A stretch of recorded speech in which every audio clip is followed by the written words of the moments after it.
a great race on our hands here today at Silverstone. Driving Round 2 of the VMG Endurance Series, 4 hours. It's all the same. duos allow. We've had our qualifying now. We're just waiting for the race, and now it probably seems like a good time to go over the grid, which we should hopefully be able to do so in a moment. Now, it was qualifying, as I mentioned earlier, was incredibly close. There was a few teams that really were in the running, and as I said, some of the LMP2 squads were all over the back of the DPI squad, so that should be interesting to see today, George.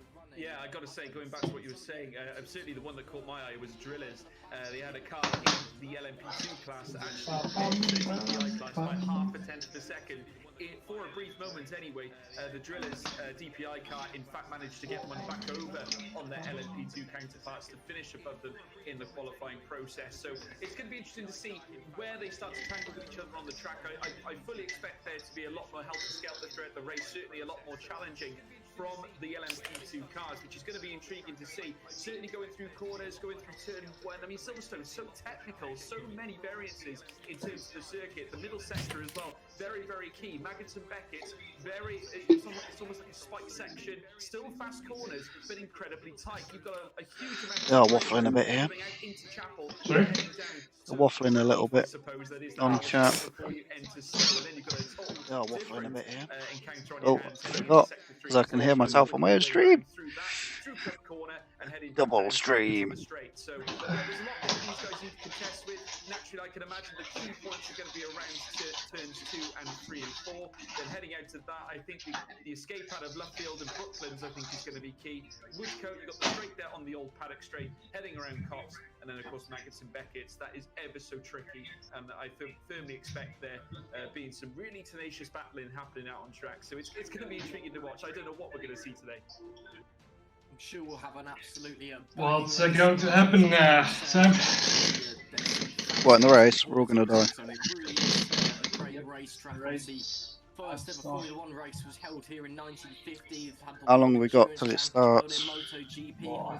Just about, yeah. One of the most famous circuits that we've seen, is one of the crown jewels in many motorsport calendars. It's an absolutely fantastic circuit, although it's seen many variations. It's dry, right? So being an absolute flat-out glorified oval to a technical track, it still is. Okay, I'm on the field. Now we've got Thomas Rush in the Red Archer. GTEs, please stay still. After the epic car, it has been demoted to the back of the grid. James Zubia is What have you done? P2, and then we had in the P3 car, we've got Jan Bodznik in the Drillers Esports number 47 in P3. Did you remember Philip? Checkers was P3 in the AFP. Yeah, I did.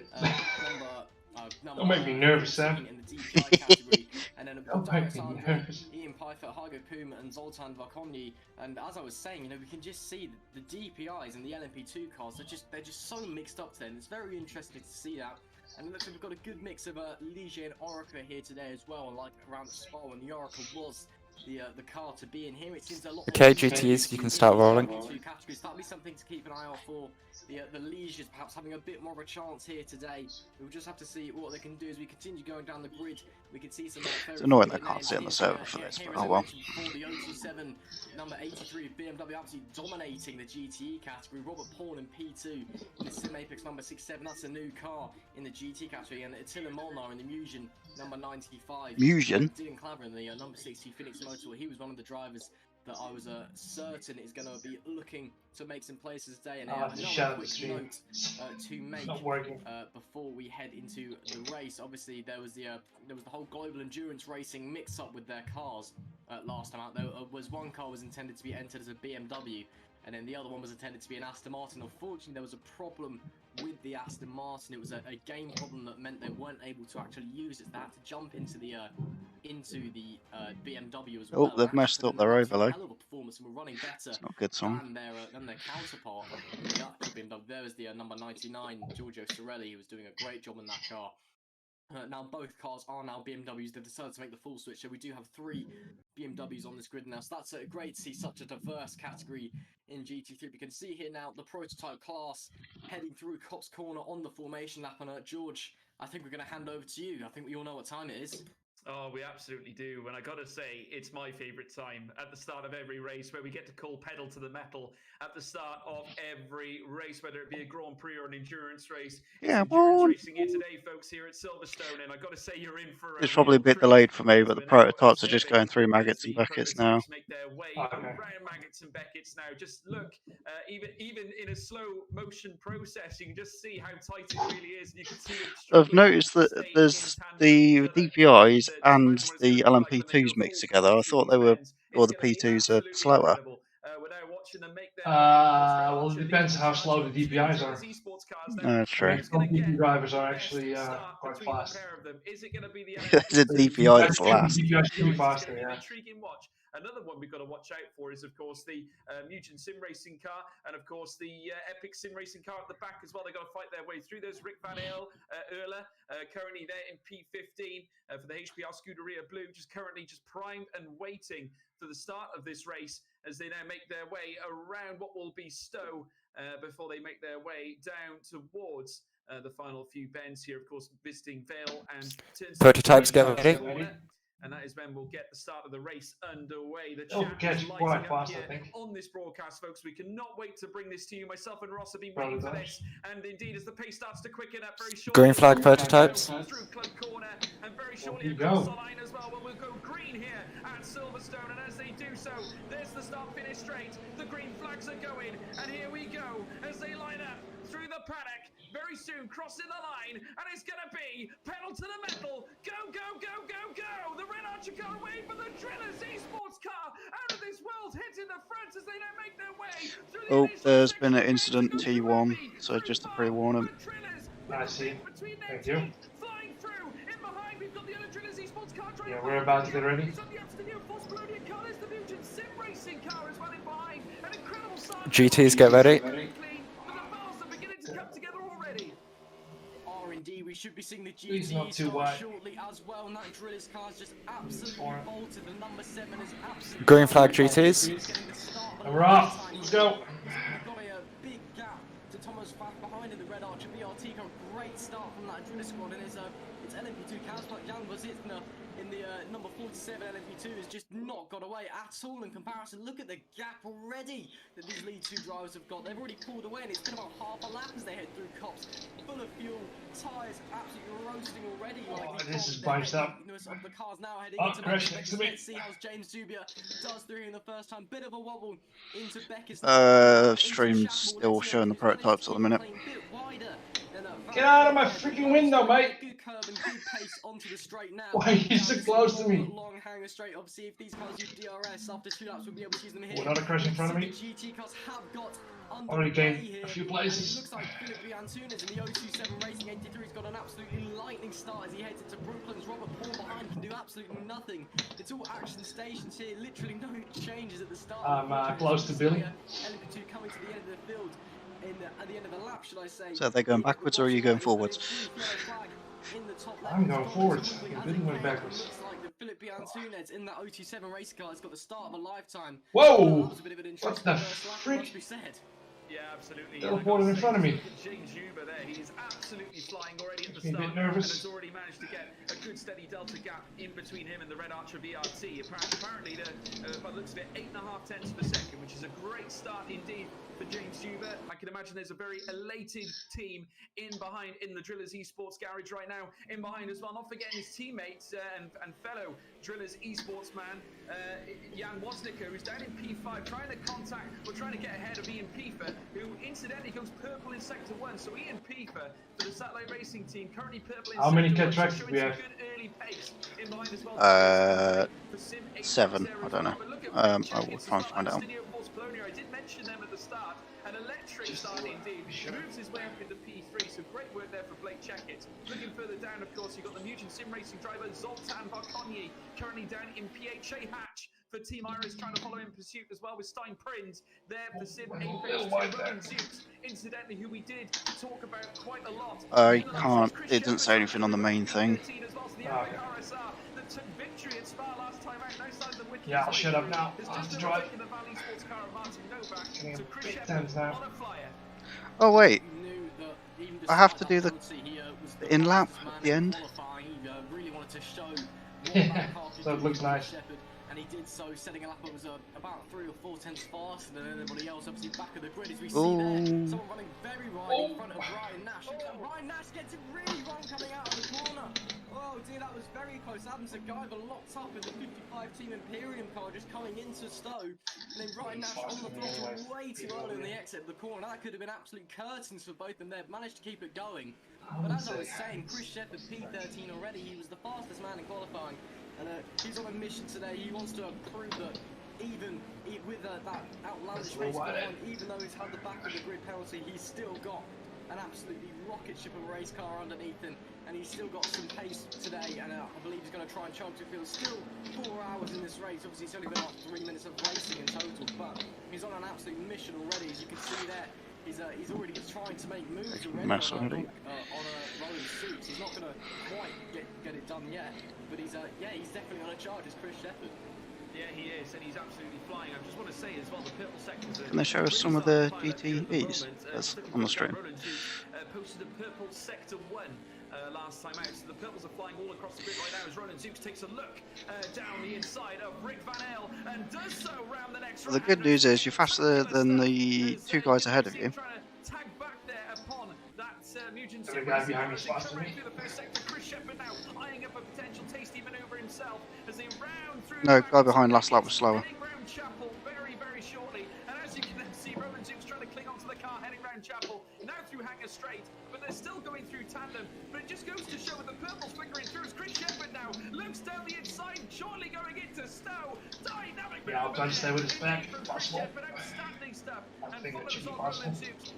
Really is a lot of trouble right now. Oh. Gosh, Billy, soundtrack. Shit.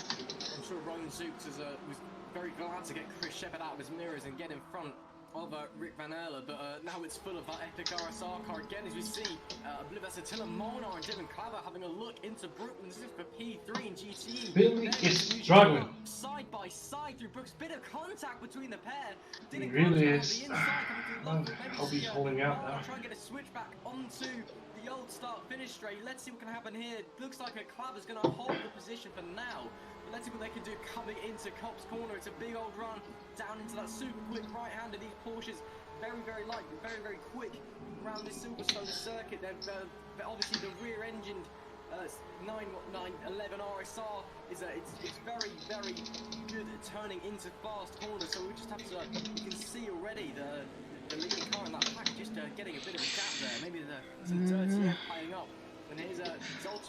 Just to make you feel even better, some of the fastest laps in the GTEs are 158s. Yeah. That's already. Everyone else seems to be floating around 159s. The pack directly ahead of you is doing 201s. He's absolutely delighted with that start. We're on board here with Che out to the Team Morris car. The Team Morris got up a pretty solid performance last night at Spa, so I'm sure they'll be looking to replicate that today as they head out of Chapel and onto the Hanger Straight. Whoa, what the fuck just happened? That dude is lagging really bad. Oh, I'm sorry for Billy. Billy's out. That dude's lagging. That's what I thought earlier. He's teleporting. Straight into Billy. It's 6 cut tracks, by the way. Okay. Someone's just posted. Ooh, the first DPIs are passing through already. Jeez.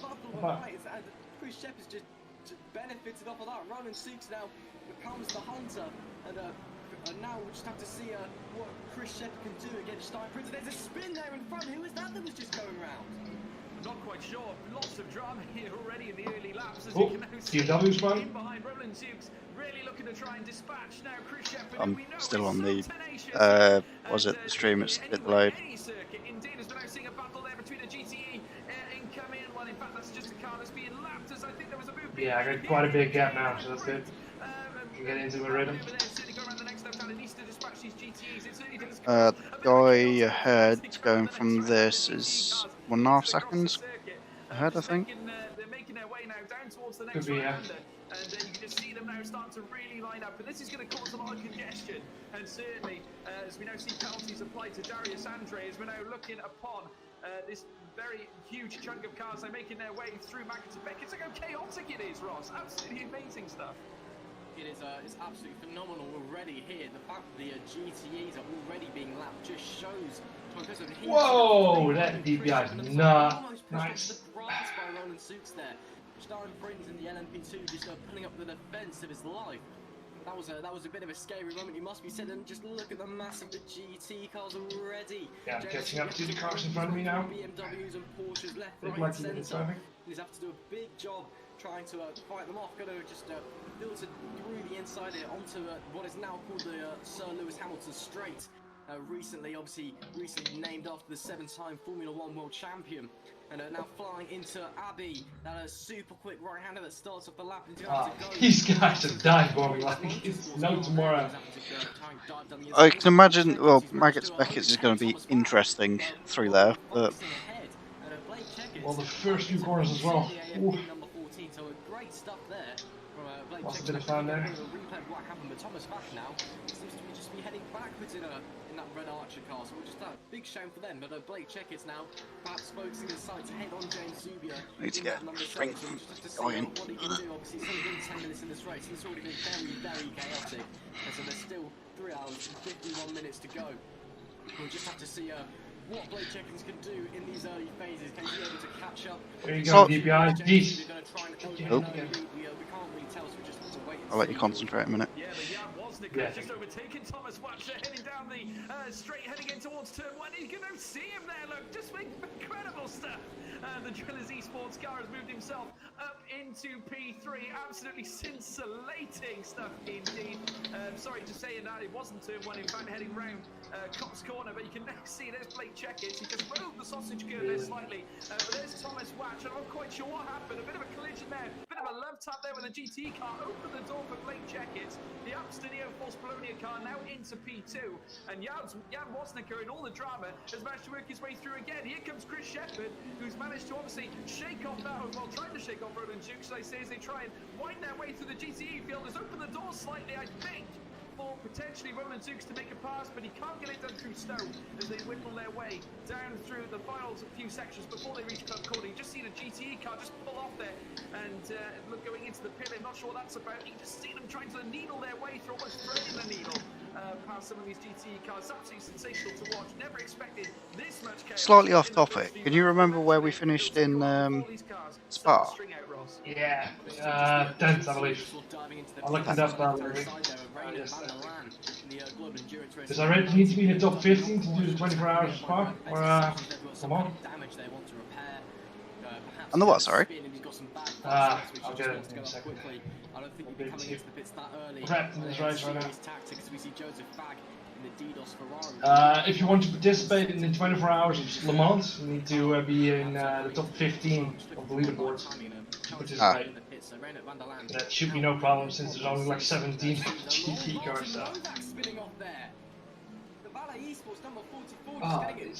Traffic is hard to get around. Just glanced over from a live timing and just see this yellow choke just losing it.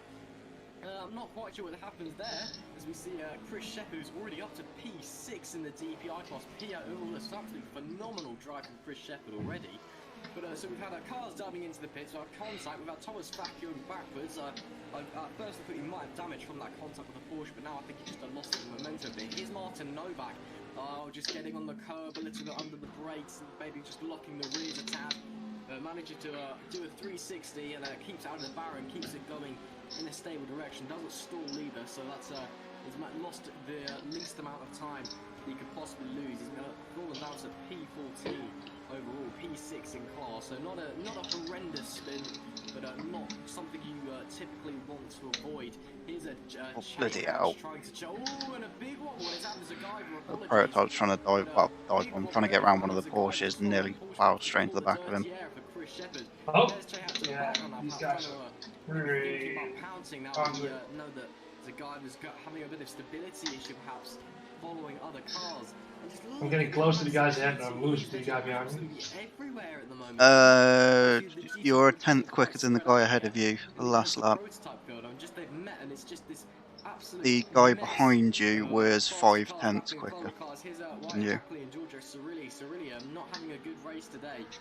He was super strong at Spa, but he's down in a P38 overall, which is not where you want to be out of 42 as well. So yeah, he's nearly at the back. We're 31st and 33rd overall at the minute. Having some issues with that car, but I'm sure that squad was very quick out as well, so I'm sure they'll be able to get back up. Let's find the rest of the prototypes. 20th. So we're 11th. There we go. Out of how many GTs? I did 7. Doesn't help that some of the prototypes are back to front. It's the third. Three prototypes? 39th.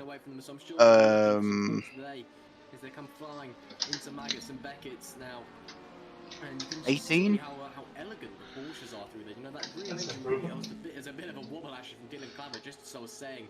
Oh, I was about to say how stable the rear engine cars are, but you know, the rear engine really helps them to turn in and pivot on a point. So it's You've still got plenty of time. You don't need to go like batshit crazy at the start. To get the most out of that Porsche, given its difference from all the other GTE cars. It is a very nice Someone's already kicking off about the prototype, so that's normal. It feels like obviously all the GTE cars weigh the same, but just because it's such a Line Juliet, come on, dude. I believe that's a Shea. That's the worst place to get overtaken. The last rush. There's so much time.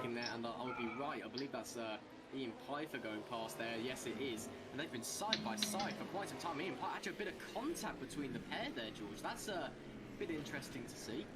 Yeah, very aggressive indeed from Pfeiffer, as they know round the No, next Kyle. round. And I have to say, my word. Oh, there's been a crash on the start-finish straight. Just be careful. Just past it. Billy's behind him, so. That at VMG, I'll have to double check to see who that was that he was involved with, but a sensational, certainly sensational sight. None of us were expecting any of that. So now, rising up now through the grid order, I believe that is in fact Chris Shepherd again. Taking me, Billy, come on. Trying to lay loose this time what are you against doing? Darius Andre and Come on, Billy, fuck. And the gap now We currently need just more under time. 3/10 Ah, of a Billy, second, god way damn it. through Magnus and Beckett's very shortly Chapel. We've seen a little mistake there perhaps from Darius Andre, who feels the pressure, because here comes Chris Shepherd trying to lay loose here. He's got the slipstream here on the Sim Apex car. Is he going to open up here, heading into Stowe? Yeah, And what's yes, plenty he of does time the now. inside line once again. An incredible move. Did you let Billy through? Oh, No, I didn't. Well, sort of. Oh, God. And he does in fact box Darius Andre. The guy ahead of him's a prototype, so you won't catch them. The guy ahead of them was doing a 2014. Your last lap was a 2009. Yeah, I got folks now. Seems to I'm be fucking where he wants to make the moves. Into Stowe, up the inside, on the brakes. Just brake lacing your opponent and push them out wide. It's a very simple tactic, very effective. And Chris Shepherd is absolutely utilising it. It's only been 15 minutes and he's already up to P4. So that's a P4 and Kalar, should I say. That's a great comeback drive ready from Chris Shepherd with 3 hours and 45 minutes to go. It's already looking much of a less daunting task for that epic RSR squad. You can see Chris Shepherd off into the distance. Here's Zoltan Vakoni and Stein Prinz fighting for a P3 in the in LMP P2, apologies, should I say, in LMP2 category. Stein Prinz obviously involved in that incident earlier with Ian Pfeiffer. Still not quite sure what happened there. I thought he might have had some damage, but he's managed to stay out. So clearly either he doesn't or it's not that bad. But yeah, it was a very strange incident. We see a yellow flag out in centre. Really, dude? Oh my god, these guys. 7 tenths between them, and the yellow flag goes as quickly. Why you die for me, dude? And perhaps Do you want me to make a note in the chat? really good run. Nah. Maggots, Beckers, and Chaplin. He loses me so much time again. This guy's ridiculous. This BMW. Varkonio really aggressive through the opening section. And again, he's really hounding those curves like you sim racing. I can't see him doing those tyres any good. Die for me again. He's really on it today. He's really doesn't want to get overtaken by Stein. Obviously, it's early on to the race, but it's still P2. And it's still a tactical advantage to be ahead, no matter how long is left. Coming into Stowe, Stein Prinz gap has closed a little bit. 6 tenths now, separating the pair. That would have just been a bit of slipstream down the hanger straight into Club Chicane. And again, it's such a weird camera angle. I know this is just me, but it always looks like someone's going to spin out there just as the camera angle. And I can't help but think there's going to be an accident every single time we head through there. But obviously there isn't. These guys are all more than competent enough to not spin out on their own most of the time anyway. Goncalo Costa now in the Omicron Sim Racing number 5. I believe they had a podium last time out of Spa, unless I'm mistaken. And he's being chased out by Martin Novak in the Valle Esports car, who's desperate to make up from his mistake earlier, where he did spin out after just getting on the curb a little bit into Brooklands. And Costa running very, very wide through Abbey. In fact, I think I really would have compromised his entry to turn 2, and that gap is just going to get smaller. He's running wide again through the loop, and he's spinning out of the loop, just too aggressive on the throttle. There goes Giancarlo Costa, and does a little bit of a donut to get himself pointed in the right direction. And that's going to be possibly the easiest position that that Martin Novak's ever going to have to make up in his life, because he didn't actually have to do any work there. But there you go, Martin Novak back up to P5 in the Valle Esports number 44 car, and the team, yeah, that's just not what you really want to see there from the Omicron Sim Racing squad. But you know, sometimes spins happen. And Goncalo Costa found himself tumbling down the order, but that's how it is sometimes. He's still got the time to make it up. Let's just see what he can do. We've got a replay here of the onboy. He's now P17 overall. Just ran a bit wide through the loop and then just a bit too aggressive on the throttle. Managed to spin it round, did a donut to get it pointed in the right direction. And then just back onto the grass. That would have killed all his momentum down the Wellington straight as well. So that probably would have cost me a few positions here. And wow, this battle is still going on. That's impressive. Dylan Claver and Attila Molnar are still neck and neck in the GTE category. But it's nothing to say what's happened ahead of them. The O27 car has 7 seconds on the Sim Apex car. Just wow, phenomenal stuff. Philippe Antunes has absolutely bolted away. He's got an absolutely huge gap already, and then again, the Sim Apex car of Robert Bourne has 7 seconds on that Phoenix Motorsports car of Dylan Claver. So there's already big gaps going on in GTE today, George.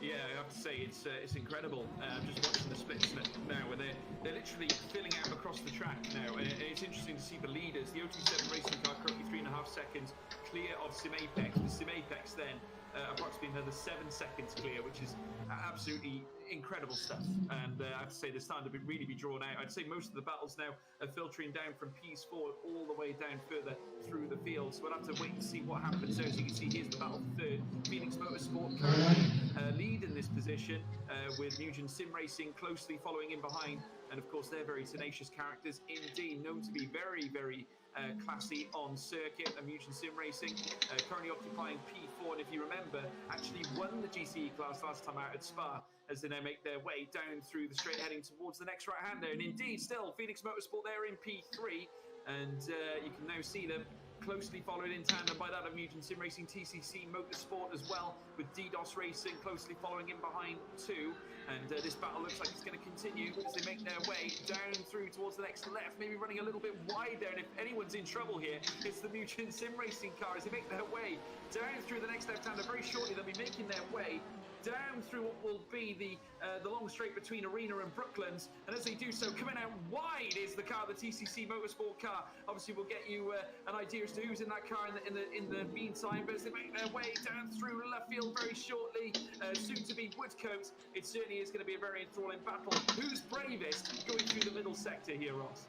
We'll just have to see, obviously, the middle sector, this absolutely flying section all the way, and we can see here some lapping action going on. I'm not sure who that was getting held up. I believe that's an LMP2 car in the middle of these lot as well. It's the Red Archer VRT car with that's Thomas Bach. Jan Vosnica is right behind him, and then there's Chris Shepherd. So doing all right? Already. So there's but these guys are making it difficult going on here at the moment. But before I continue, I just like to apologise. I did forget. It'd be far too easy if they made it. Well, so they made it easy. Serving a stop and go penalty. There was a few cars that had a stop and go penalties as a result of a regulation breach. There goes Chris Shepherd already on Jan Vosnica. That power from the DPI just allowing him to pull away. But Vosnica now has the slipstream. May have a look into Marcus Beckers. This would be a brave move if he gets it done. Not quite close enough, but if he gets a good run out, he might be able to get the slipstream down into Stowe. But my oh my, look how quick Chris Shepherd is looking already. It's already all over the back of Thomas Vack, and there's going to be a GTE getting in the way there as well. I believe that's the Global Endurance Racing BMW. Times. Chris Shepherd now to the outside. Thomas Vack on the inside. Can he hold on? Yeah, Picari's got no. Guy ahead is last lap. I can't see what your last lap was, so it's not showing. Runs in the proper lap yet. Alright, it's just updated for me. 2 seconds slower that lap. Everyone else in front of you is either doing 2 minutes or 2:01s. Yeah, I'll try to get him 2:01s. And James Zubia need to keep an eye open because he's going to be hunting them down next. Seems to be last grip somehow, I don't know. It's not raining or starting to rain or anything, is it? Oh. No, but it doesn't feel like... Have I done that? Okay. He dives the lorry.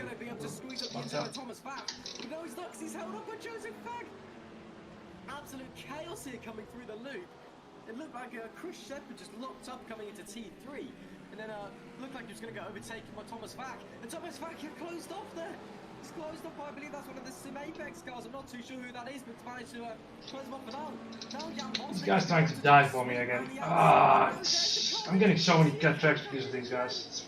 Oh my goodness, Do you want me to raise it? Chris Shepherd's managed to Oh. absolutely bolt off into the distance while this is happening.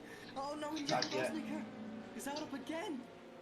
And that's going to, not Jan Vosnicker, apology, Thomas Vack is held up again.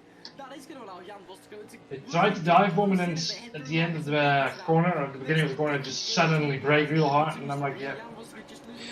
Yeah, going from the other prototypes in the other leagues, it just seems they forget that they can stop a hell of a lot quicker than us. Yeah. They're so indecisive as well.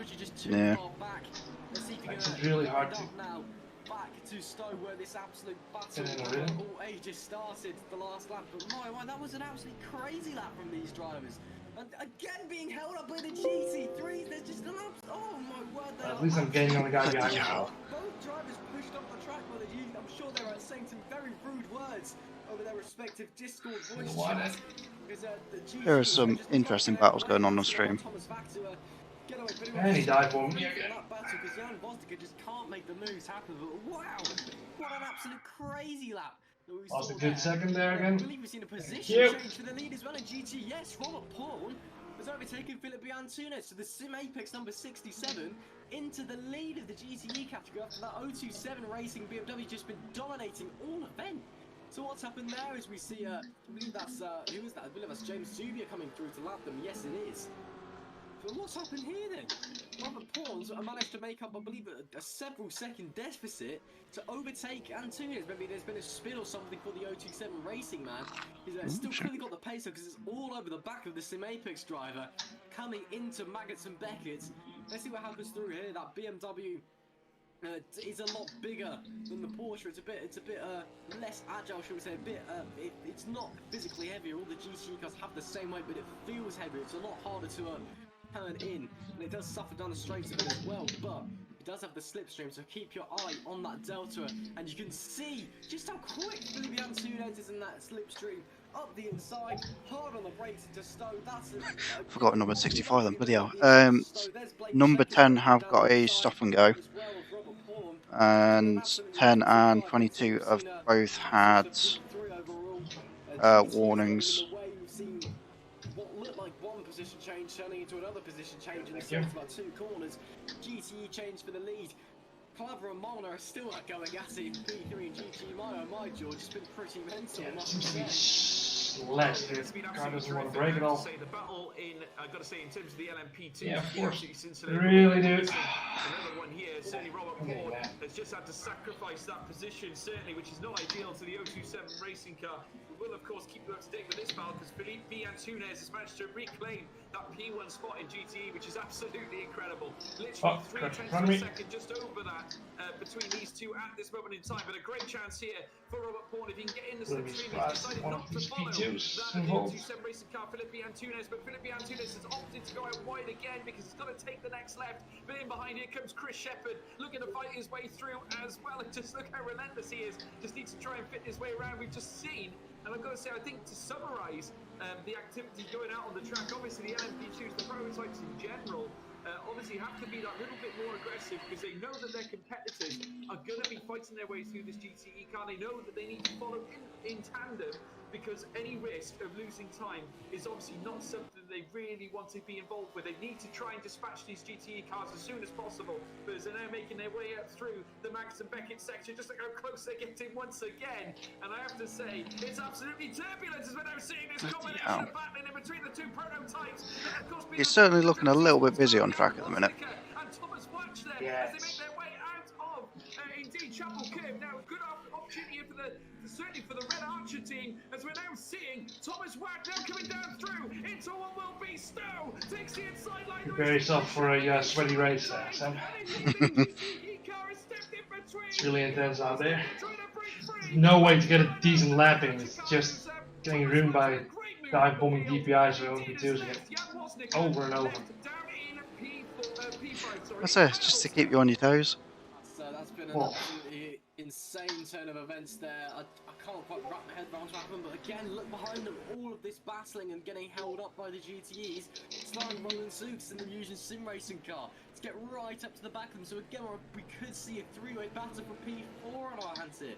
Phenomenal stuff here at Silverstone today in the VMG Endurance Series. Jan Vosnicker again, he looks like he has the pace advantage at the moment, but you know, Thomas Fack is in a DPI car. It's just a little bit faster than the LMP2s around here. And obviously they were side by side. Last lap there was contact coming out of Chapel and onto the Hangar Straights. There was that could have upset Jan Vosnicker a bit, and then Jan Vosnicker again getting held up. I shouldn't be watching so much in my rearview mirror, but I have to. But just in case they try and kill you. Yeah. I say it's keep you on your toes. You'll be alright. The prototypes have just been all over each other in this first half an hour here today. It's been Prototypes have been all over each other, and most of the GTEs. Super aggressively through cops, really taking the curb and then some to try and get the most time. And look in the background, that Mugen car is looming ever closer to the drillers. They can't say Mugen though. The commentators. Reeling him in his Roland Sukes. Just waiting, biding his time. Looks like Jan Vosnicker got held up again by that GTE as well. And we're going to flick back now because it looks like in the battle for third that the Mugen Sim Racing squad have managed to come out on top in the GTE category. Molnar has managed to get round Kalava and put about a second and a half on him already. So that's don't know what's happened there. Perhaps there was a spin for a Kalava, or just a great move by Molnar, who's finally being able to release his true pace. Now he's not stuck behind anybody, and it looks like Kalava's just going to be start falling back. He's already looking like the Porsche behind him, and the Ferrari behind him as well. Joseph Fag in the Needles car and David Olfheim, the TCC car respectively. Both looking like once they're done scrapping it out with each other, that they could turn their attention forwards onto P4 in class. As we can see, that Darius Andre comes into the pits in the Sim Apex number 22 DPI car. So it looks like the DPI pit window has opened. So this is going to be crucial now because some of the DPIs are going to be pitting in the next laps, going from what they're saying on stream. This is where the LMP2s are going to be able to make places overall. The LMP2s they're slightly slower than the DPIs, ever so slightly slower on pure pace, but they can go longer on their strategies. The pit stops are longer, but they can go longer on the road. So this is where they're going to be able to make the time. This is where they're going to be able to have to put their foot down, pedal to the metal, as you would say, George, and really get that lap time in and make those gains on the DPI cars and their pit stops. So we'll just have to see what happens in this pit stop window, George. Absolutely, and naturally the strategy is going to be ever so key. And as we make our way through the race, just watching this, David Alfheim there currently in P5, Joseph Fag closely in pursuit as well. But David Alfheim himself is letting chase at Dylan Claver as they make their way around this next right-hander. And of course, you can see them going in tandem. The closest battle currently between those three cars is that between Alfheim and Claver as they come around the next right. And indeed, very shortly, heading down towards what will be Baggett's and Beckett's, I believe, as they do so. And in come the pits already. Into the pits goes the Abstenio Force Polonia car, that, of course, being Blake Checkett's. Chris Shepherd already making a stop as well. I can imagine he's made mincemeat of the tyres early on, given the pace that he was showing earlier. But I have to say, it'll be interesting to see, though, Ross, how key this earlier stop is. Because, of course, we're only into the first half an hour. Of course, this is where we do presume pit stops would start to be carried out. You're faster than the two guys ahead of you, only just. But the guy, where are you gone? The other two in front of you are doing 58s and 59s. Well, the problem we have in sim racing is when it comes to pit stops is the lack of data. Obviously, in real life, you've got all the data in the world. You know, you've run simulations. You can tell where the drivers are actually going to come out on the track. You can make the perfect call. Look at this DP. Oh my. In fact, you've just got to make. I can't see it. Nah, sorry, but these early pit stops, even should I say, can be absolutely beneficial if you don't come out into traffic. And Chris Shepherd, oh, and there's contact between Shepherd DPR's just hit one of the GTEs. Tell me something new. I know what, sorry, mate. Tell me something new, please. DPI is going to DPI. I need to turn your... Meme of yesterday is coming true, though. Yep. But that is just what I was saying. You know, if you come out into traffic, it's really not going to do any good. It might actually be, and you can see then. Oh, the guy in front of me is starting to. Tires are smoking up really bad. These tires getting really hot. I gotta say that is just the story of the race so far. Certainly, the cluster of cars making their way through Silverstone, and we expected it. Obviously, all of them fighting for position. Why is Discord so active out of the sudden? It's the solo one there. They're chatting because Kyle wanted to look at driving. Haven't been so active before. When you pit in, you'll have to mute it or something. Go on, appear busy. TTF Racing in That might be as it. well. But I have to say, very intriguing stuff happening here. TTF now taking the lead now, subject to the pit stop being made as Jan Wozniak now makes his way down this stretch. He's currently leading the way as things stand. Actually, looking at that right now, Jan Wozniak clear by approximately 7 seconds from Zoltan Barkonyi, who's currently in P2 for Mugen Sim Racing. Stein Prins up into P3. So we're seeing more and more cars come into the pit lane now. It definitely seems like a very hot point for strategies at the moment.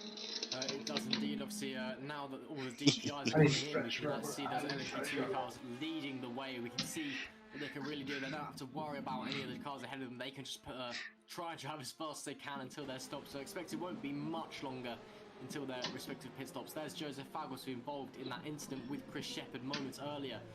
And I'm sure that's going to be a bit of a disaster for Chris Shepherd. If I'm just looking down my timesheet, and he's lost out places to other cars in the DPI category just because he's had to come into the pits and he's had that contact. So he was running P3, he's now down in a P5 overall in the class. DPI! That's the wrong line, you mother. As I was mentioning, you take the risk with the early stops, you know. This is going well. It's so bad. Endurance racing, and obviously we don't have the data to Dear. and pray that you come out in some clear air and hope your opponents don't. I'm catching up to the guys in front now, which is good. Happened. Joseph Fag just didn't see him coming through Abbey. Bit of contact and onto the grass. Hopefully it appears he hasn't got too much damage there. He's managed to stay out of the pits and keep going as we continue to follow Joseph Fag around, who's at P5 in the GTE category. And it's not been a bad race by any means from that DDoS car. They've been running a very, very... It's another cat track. Race, it must be said. Just obviously that contact... So we've only got 6, so... Obviously he's not expecting Christian... Yeah, I'll get Please it. don't. Blind, especially, I don't want to die. I'm not the only one with a lot of cut tracks now. Running out onto the exit of the corner. But you know, obviously it's it's getting cloudy too. Having a word in the Discord afterwards, especially if that gives him some damage. He has. I'd like some rain. But we carry on with the race. 3 hours and 25 minutes left on the clock here at Silverstone. And we've had an absolutely hectic race so far. better. Crashes, spins, battles, inter-class battles. It really has had it all already. And we can actually see there, it's actually the clouds starting to roll in. So that's something to keep on. Obviously, It's getting cloudy. Weather. It's not good. Yeah. Championship. Getting I dark too. don't actually live It's not too helping. far away from Silverstone, and just looking out my window now, it is rather cloudy here as well. So the rain could be coming. So Apparently, one of the M8s is like 20 kilometers an hour quicker on a straight. Yeah, I noticed that in the practice. It's ridiculous. I thought he was a different car. Oh! And contact. That's a shame. Two places there. Is car still good? Yeah, I didn't get contact. The guy in front of me did. Oh, right, okay. And Stein Prince, just a bit of contact between the pair, and there we can see as well Vosnicker in the pits as well. Let's see how I'm still a little bit behind on the stream. I've just seen it. The P2's pitting. Yeah, the car does struggle in the later laps. Those are getting really bad right now. It's getting really dark somehow now. It said, I think the weather's coming in. If I grab the live time and see what I can find. I have far too many Discord channels. So I'm sure they'll learn from that, but obviously coming forward, we just have to see what happens in this race. Blake Checkett inherits the lead in the AFP car. James Zubio. Oh, safety barely. How close are you to pitting anyway? How close are you to pitting anyway? Let me see. Yeah, not close. Not. Might be worth running mediums. Maybe. Every LMP2 car, apologies, and it appears that the DPI cars have actually got the. Yes, if you run one stint, we can try the second stint. If I stay on the mediums and then. Or when. Yeah. First stint, stay on these ones. Second stint, go to mediums, run them for 2 stints, and then try that. Well, I don't know if you're able to run 2 stints on the mediums. Everybody else, I believe, is on the medium size. Everybody else is running the soft compound tires. Yeah, but I have the feeling that my rubber is gonna give up sometime. He's leading the race, so obviously it's especially with these LMP2s. From here, you can see here, Juba perhaps getting very close though. Contact, of course, LMP2. What are you doing? Jesus, fucking. Yeah. It's going well then. Both of them gonna get held up by the Porsche. Looks like there's contact between the pair. Big accident for Blake Checkett into the wall. I lost a few places there. There's a big crash with a DPI, the 2 leaders. He's back moving now, but he sideswiped the wall pretty badly. Into the wall goes the AFP number 14.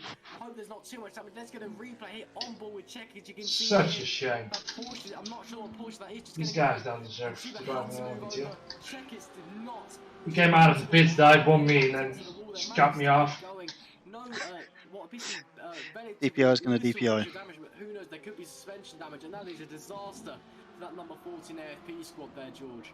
Yeah, absolute disaster indeed. That is not good for the AFP team at all. I got my 6th cut warning as well because of that. We're not sure what sort of damage has been applied to that car after that incident, but nonetheless, I'll make a comment in chat.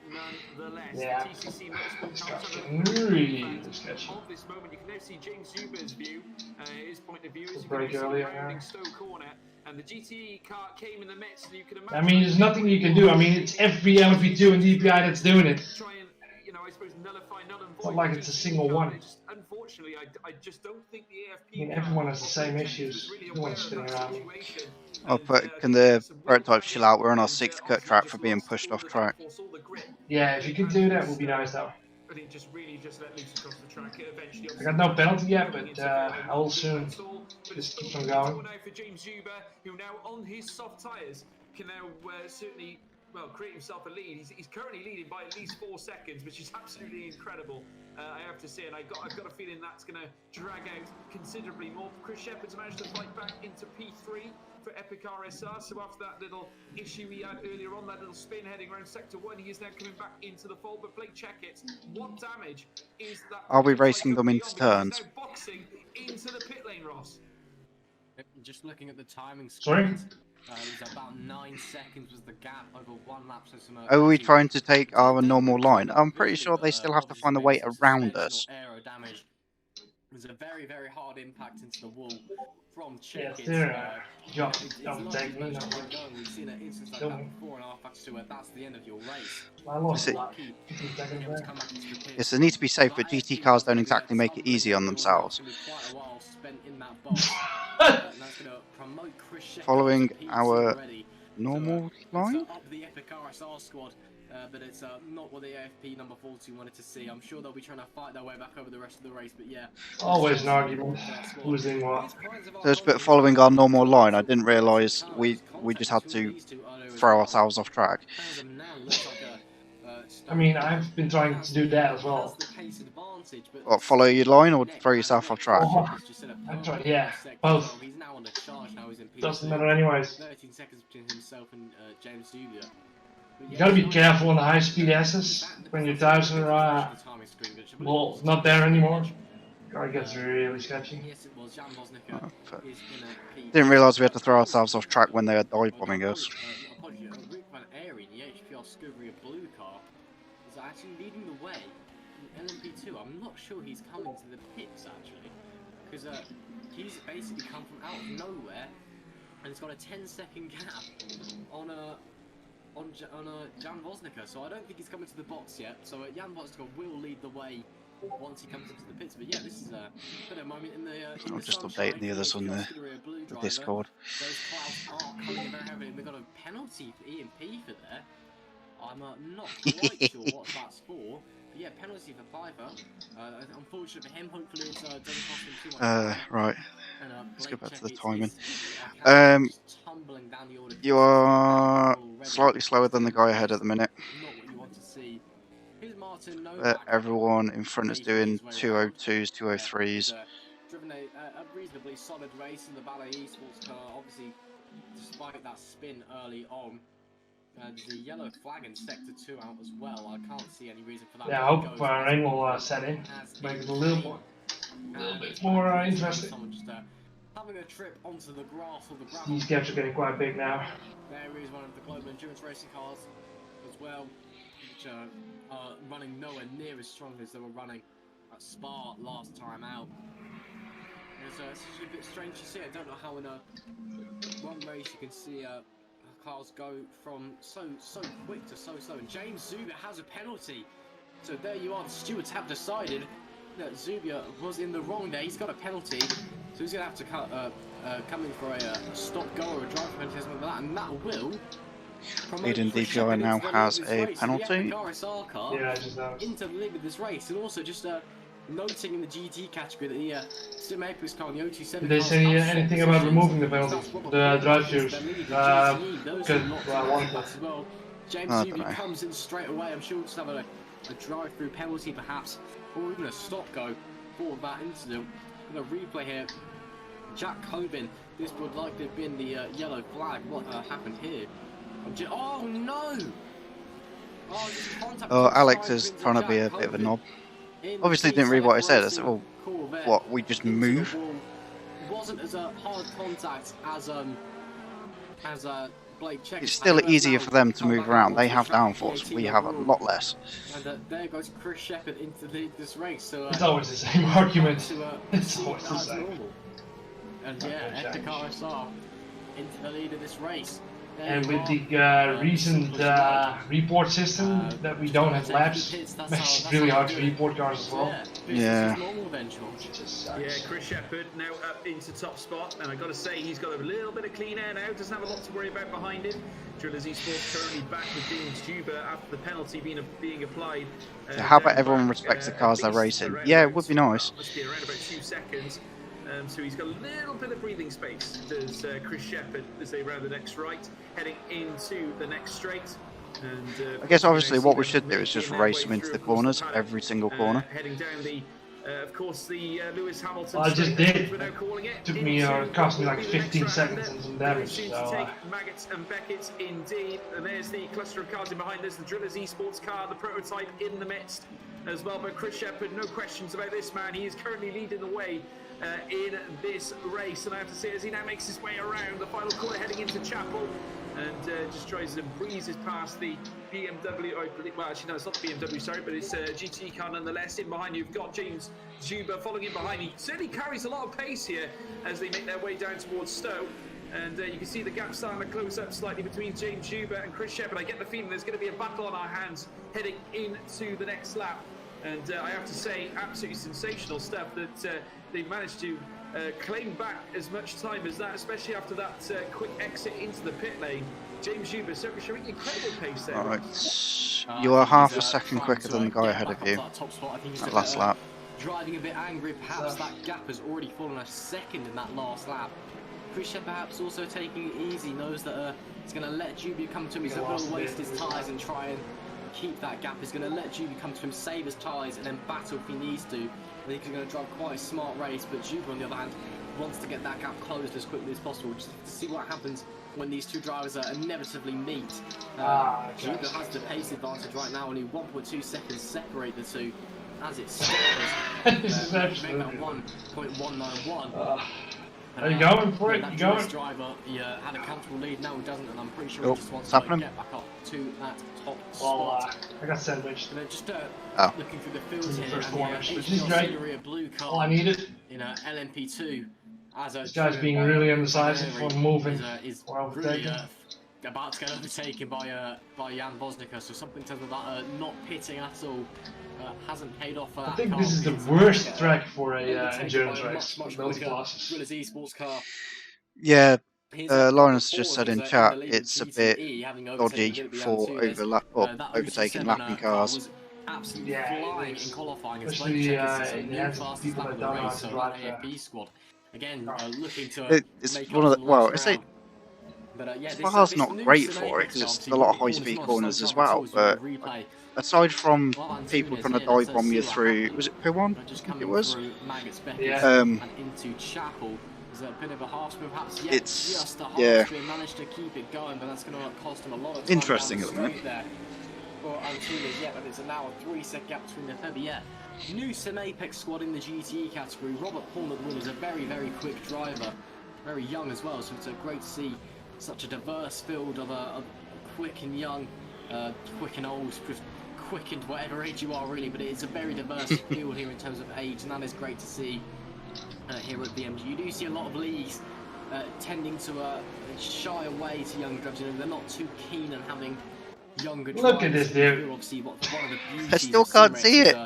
No, really sorry. An accident, you don't need a license. So you can just pick up and do it no matter your age. Look at this dude. World beater at 6 and want to do a league. You can do a league at age 6 if you want to. Obviously, in a rule of motorsports, James Zuber Chris Shepherd has been held up by that BMW there, and he does. So James Zuber get in the car.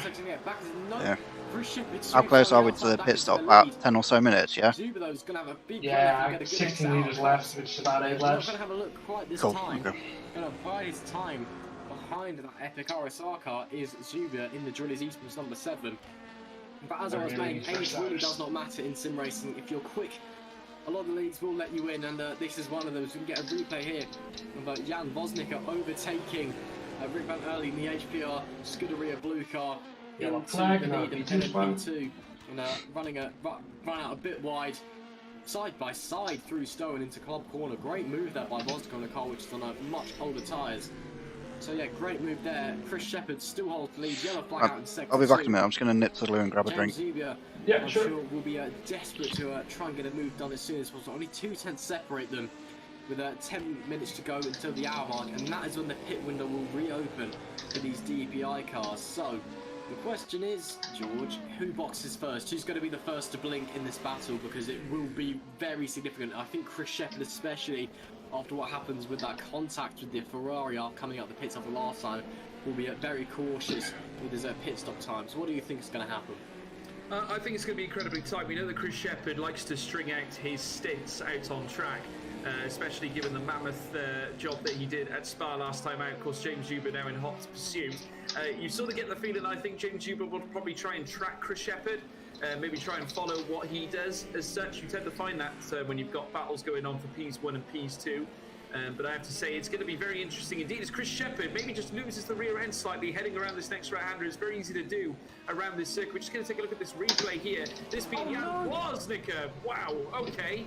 That is absolutely intriguing. Jan Wozniacki coming a cropper there indeed, although indeed he seemed to get away with that, unlike the GTE car, and ended up, in fact, there's another spin there, that being, I believe, Rick Van Eyl as well, who's just gone off the track in P2 in the LMP2 category. That is not ideal at all, and the HPR Scuderia Blue that was leading that contingent of cars has now had to forfeit that position. He's down in P3. Drillers Esports now retaking the lead in that category, but you can now see him behind. You've got the other Drillers Esports car now trying to make pace. In fact, I think that's the other replay. In fact, there you can see both of them going through indeed, and that's opened the door for Jan Wozniacki and Darius Andre as well of Sim Apex to move up into P7, and unfortunately relegated Rick Van Eyl as well down into P10.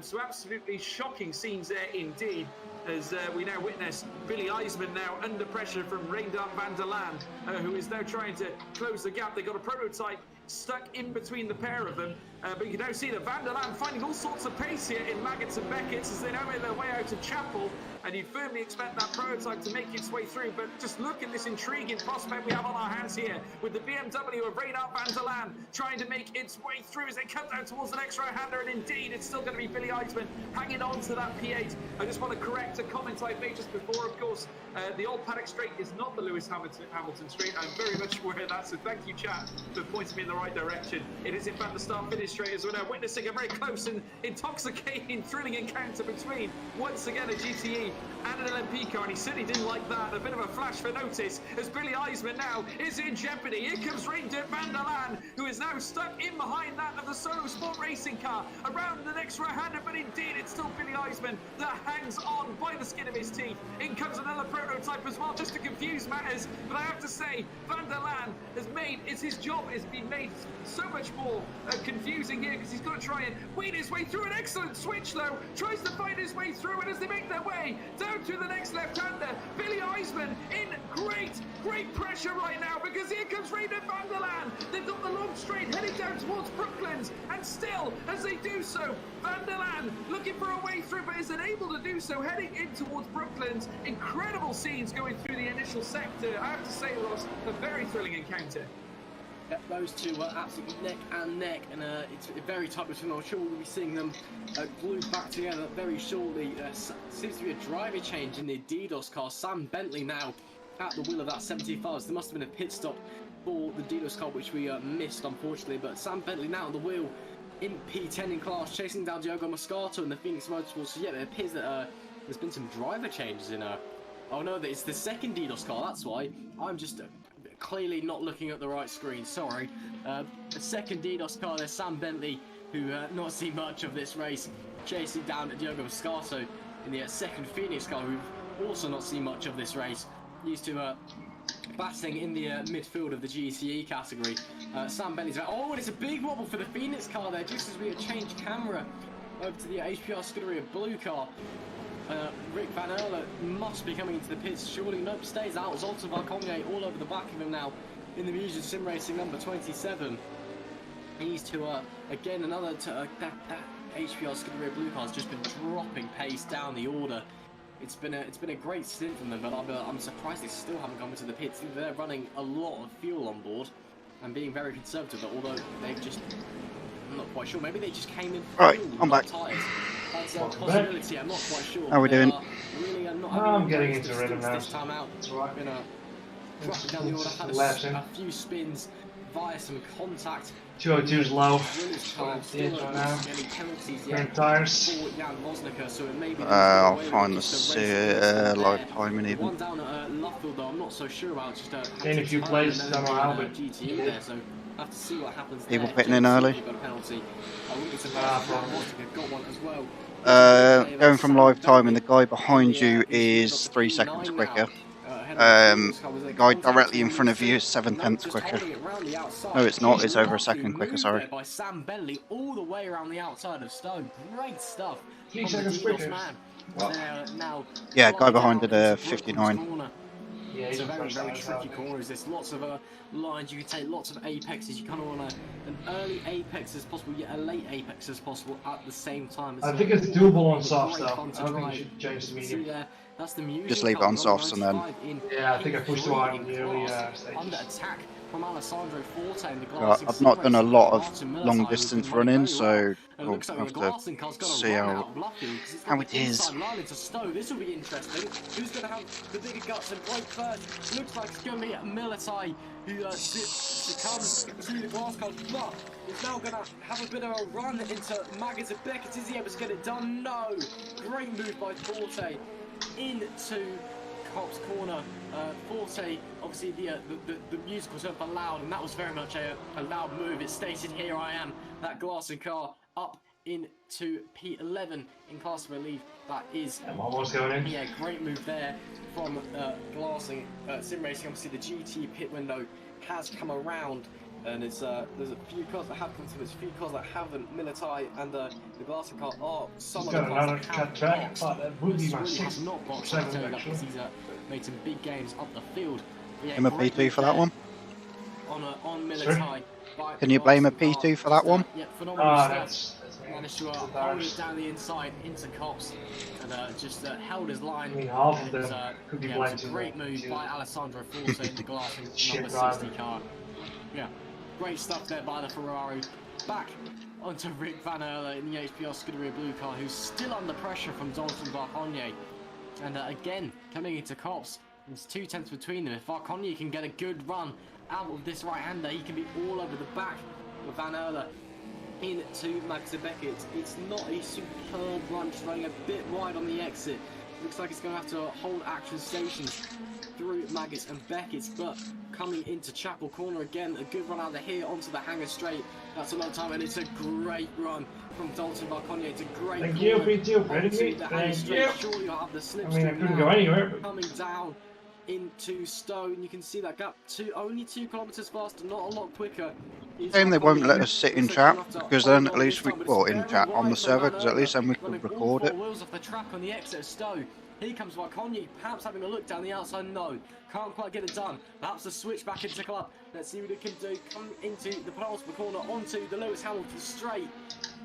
Looks like that Rick Van Erle is going to hold the position for the time being. Almost time for the DPI pit window again, George. Yeah, one more lap and then I'll go in. Car still about 1.5 seconds off of the epic car. I'll stay on softs, don't repair damage. You want me to repair damage? Do you think that anybody How bad is it? has the pace I don't know.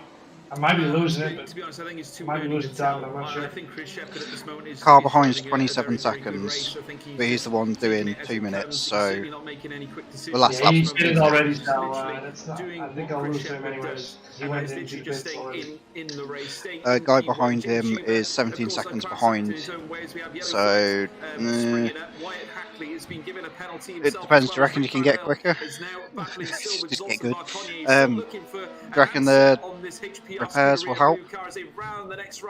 And make their way down through the paddock straight, and you can now see them once again about to make their way through Cops. And as they do so, indeed, you want to be very tender on the brakes here if you want to apply them at all. Generally, you can find yourself going pretty much top speed heading through there. Now into Maggots and Beckett, where you've got to be a little bit ginger on the power, but at the same time, don't slow down at the cost of any pace at all, because otherwise Zoltan Varconye will eat him for breakfast here, as we very nearly saw him do in the previous lap as they make their way down through the hanger straight. Stowe will beckon next. You can now see further ahead. You want to mute your Discord? What do you think?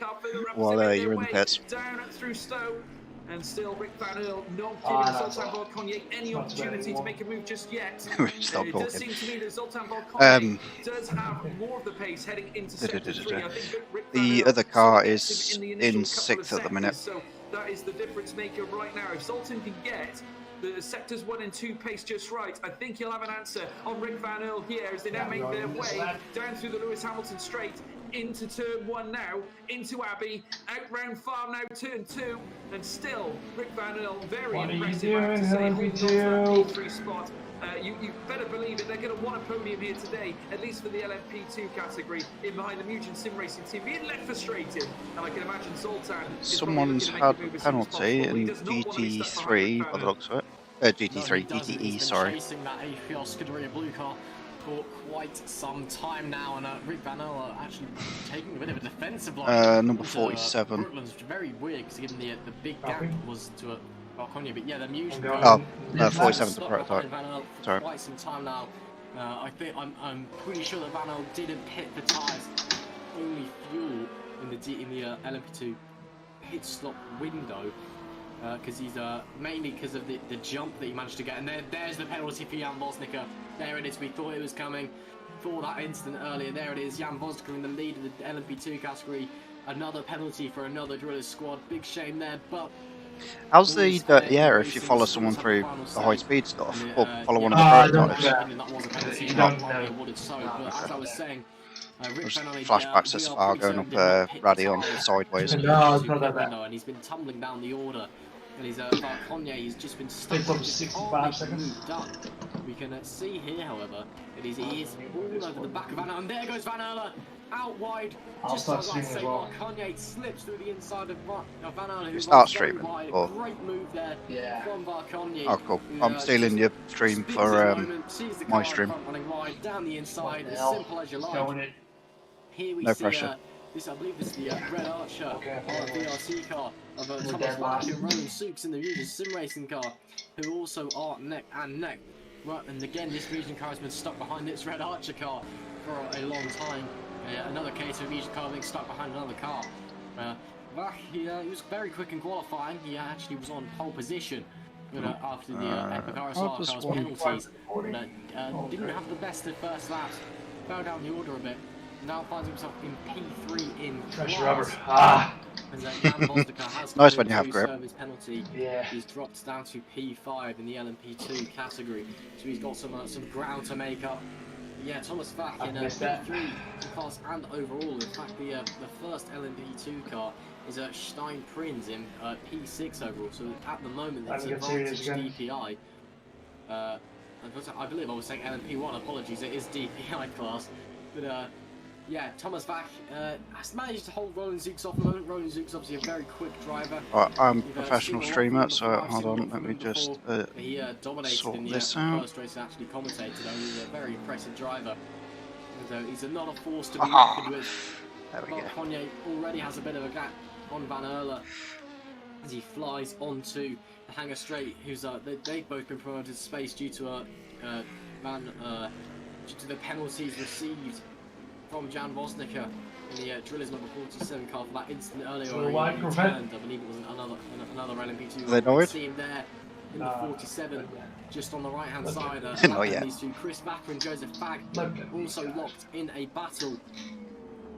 And we can see the majority of the GT category are now having their pit stops now. The only car which has not boxed, I believe, is the Global Endurance Racing car. The number 90 currently in the lead. At least you can see it now, Sam. Being driven by he's had a good comeback. He had to serve a penalty early on in the race. I really need to sort something out for streaming, so instead of me having to faff about while we're driving, He's got a just to get it running a bit smoother. Who actually, I believe, also haven't stopped. Get him in! Go get him! Fuck this Corvette! Who hasn't stopped. Yeah, that one they've had a very early drive. He's inventing a new race line. To say the least. But yeah, as I was saying, Van der Laan up to the lead of this race still needs the box, and Joseph Fagg is all over the back with Chris Vacker. He's 0.2 of a second separating them. He's going to get the slipstream down the straight. Vacker out to the inside, goes defensive. Fagg, late move onto the inside. Can he get the move done? Wow, yes he can. What a move by Joseph Fagg. Flashbacks to Sebastian Vettel and Valtteri Bottas. The 2018 British Grand Prix. Absolutely fantastic move by Fagg on Vacker there. Just getting in the way, I think.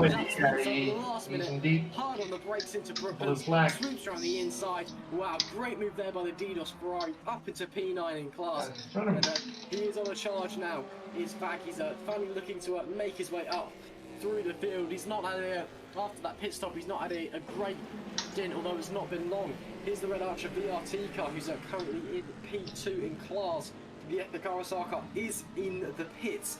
from the lead to the DPI pit winner has come about. So this is again where advantage LMP2 happens. This is where the LMP2 cars are going to make those pace overall. I'm sure we'll be seeing these two coming into the pits very shortly. Perhaps the Driller's car as well, which has 15 seconds on Vac and Souks.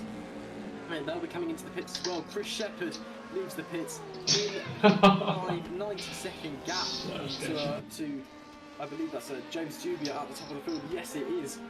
It's these two are right on top of each other. Are Vac and Souks. Only about 0.8 of a second separating them. And here's Dylan Cloud and Dylan Molnar still locked in a battle. They have been the entire race so far. Barely. And, they're still going at it. These two Porsches have been absolutely all over each other, and at the moment in the GT category, a couple of people calling out a bit of a spin coming through Chapel. One of the P1. I don't know if it's the prototype or the GTE, but I reckon there's something interesting going on with the straight line speed. Oh really? It's a BMW probably. Comes into the pits, and the red arch car does. The BMW is way fast. First. Now, George, the undercut here is strong if you can come out into clear traffic. We saw earlier with Chris Shepherd, he tried the undercut earlier and had contact and didn't end up too well for him. So it is strong if you don't come out into clean air. Do you reckon? So obviously you've got to take that gamble on whether you reckon you will come out into clean air. Do you reckon it's the correct decision to do so? I think so. I think from what we've seen, I think it certainly is a powerful tool. I think obviously the undercut is proven to be, and I think we've seen a lot of premature stops, I think, made up in the top end. So I'm not surprised as such. I think a lot of people are looking at the undercut as the right way to go. But of course, it's totally dependent. Obviously, these guys in front of me battling. Well, it depends on the stop and how quick it is.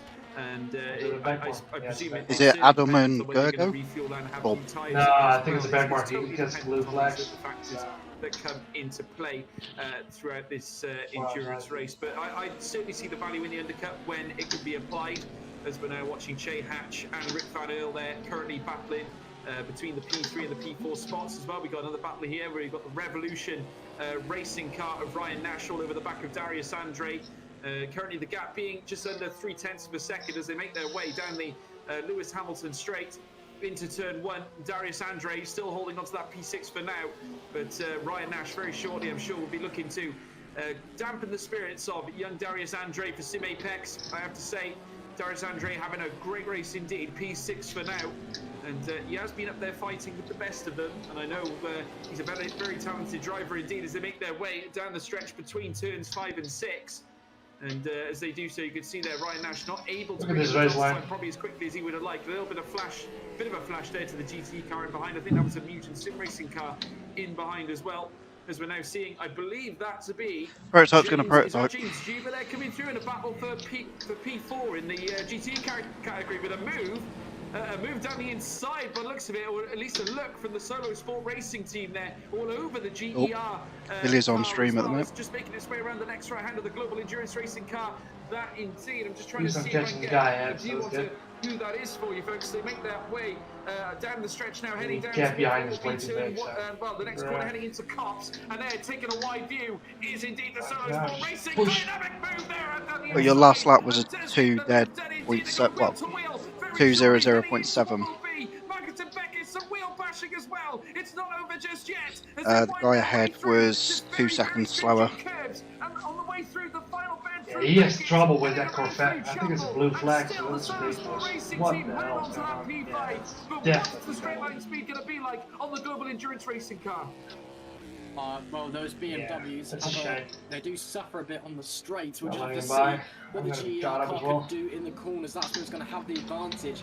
I'm just going to flick away from this battle. We've had some absolute drama in GT, and the battle has been blown wide open. Because for starters, Robert Pawn and the Sim Apex car had a power cut, and he is out of this race. So that Sim Apex car, which was running so well, is out of this race as James Dubia comes into the pits for his pit stop. So we'll just have to see what he can do. Will he get the overcut on the Epic RSR? He's defending as well. God damn it, Corvette, get out of it. Is now actually being accused. Can you see who it is? Yeah, it's a record fan. I don't know who he is though. He's You definitely from the dude behind him, so that's ridiculous because he got a blue flag. Actually accused of cheating. The That's 66. He's getting 30 kilometers an hour on the straight, is what I'm being Oh, told. 66 is for position. Oh, okay. No, yeah. I'm not looking at the red one. Sorry. No, that red one is definitely blocking the black one. It is a lot. You still wouldn't gain He's that got much white now, and he's cheating. freak! Oh, This race as well, but that's a phenomenal where's stuff. bloody Apex? Can't Both see it. DDoS cars have chosen to retire. Oh, bloody hell. Screen freeze both, so, both I the got him though. 75 Am I? and the No, 74 dude, both get out of this of race. the bloody. There's an absolute Look at this. Look at this, dude. This is not for precision. 75. This is not for precision. From the Number from 70. the GTE category. Yeah, he's- There's been lots of Get him out of it. Get this guy. And it also looks like, while I've been scrolling through that, the Epic RSR has maintained the lead of this race. Chris Shepherd back into P1. The timing screen says it's 46. Take him out, LB2. Please take him out. Thank you. Yeah, just hit the back of him. Just get him out of the game. Gosh, I'm just going to try and Josh needs it. Oh, it looks like there's been a prototype behind you, spam. accident there. Yeah, he took the Corvette out, I think. Glitch. Actually did. Which I've had from Samuel Bentley. That is an almighty act. We've seen two cars going over. I'm not sure we can get a brief of that, or if that's just a glitch on Samuel Bentley's behalf.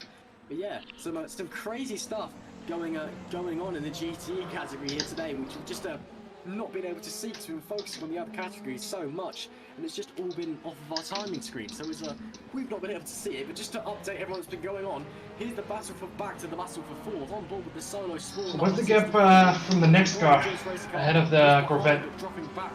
9 seconds. In P4 at the moment, under pressure from the Ferrari. That Corvette looks like it's not going to be able to hold off the Ferrari as it stands. Let's see what can happen as they head through Abbey. Coming into turn 3 now, will the GER car actually be able to benefit off these two battling? Let's see what happens to the solo sport car. Just a bit too far away to make the dive at this time.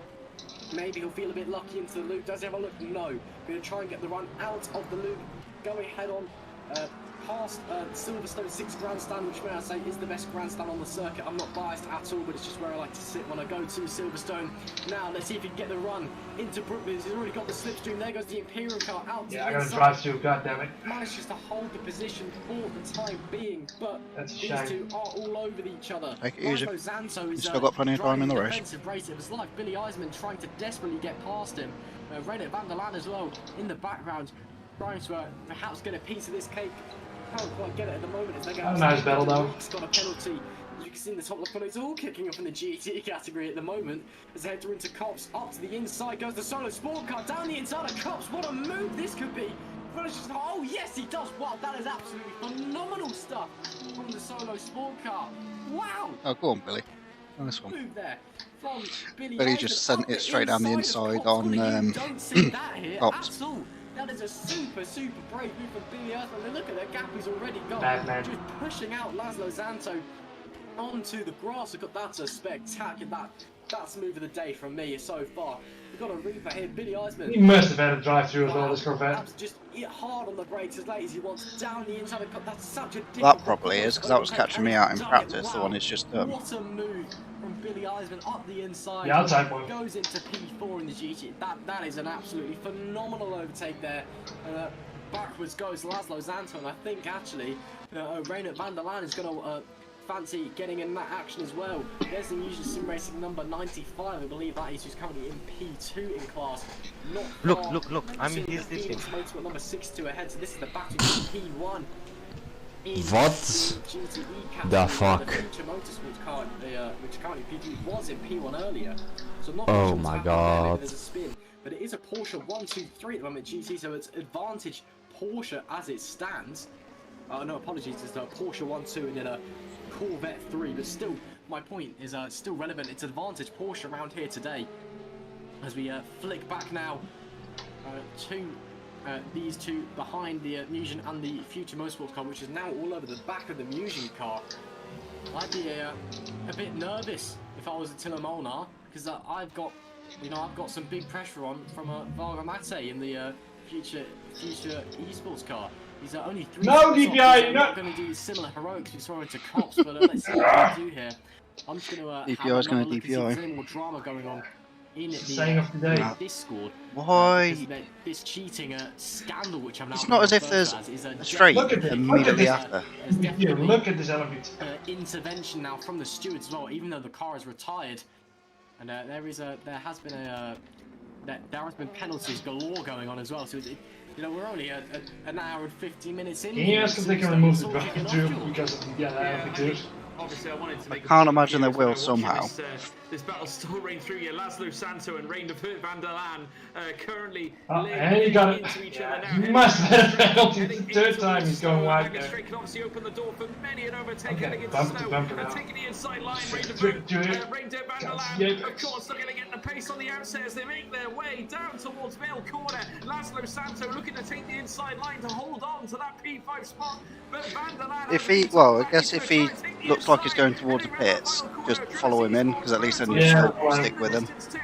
Yes. Unless you reckon you can, well, undercut him. So how long have you got left for the pit stop? I'll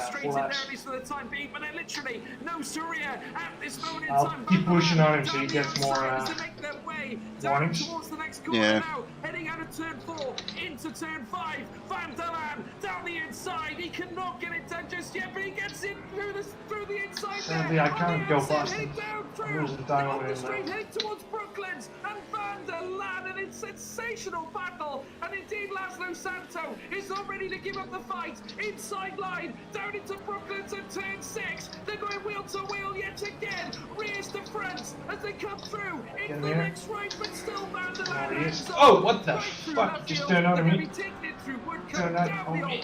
Now he's spinning. He's still there? I don't know what he is. He's still there. And as we now watch them make their way down.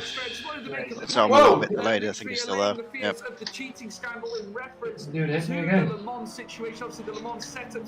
Might have some damage there. Turn in on me.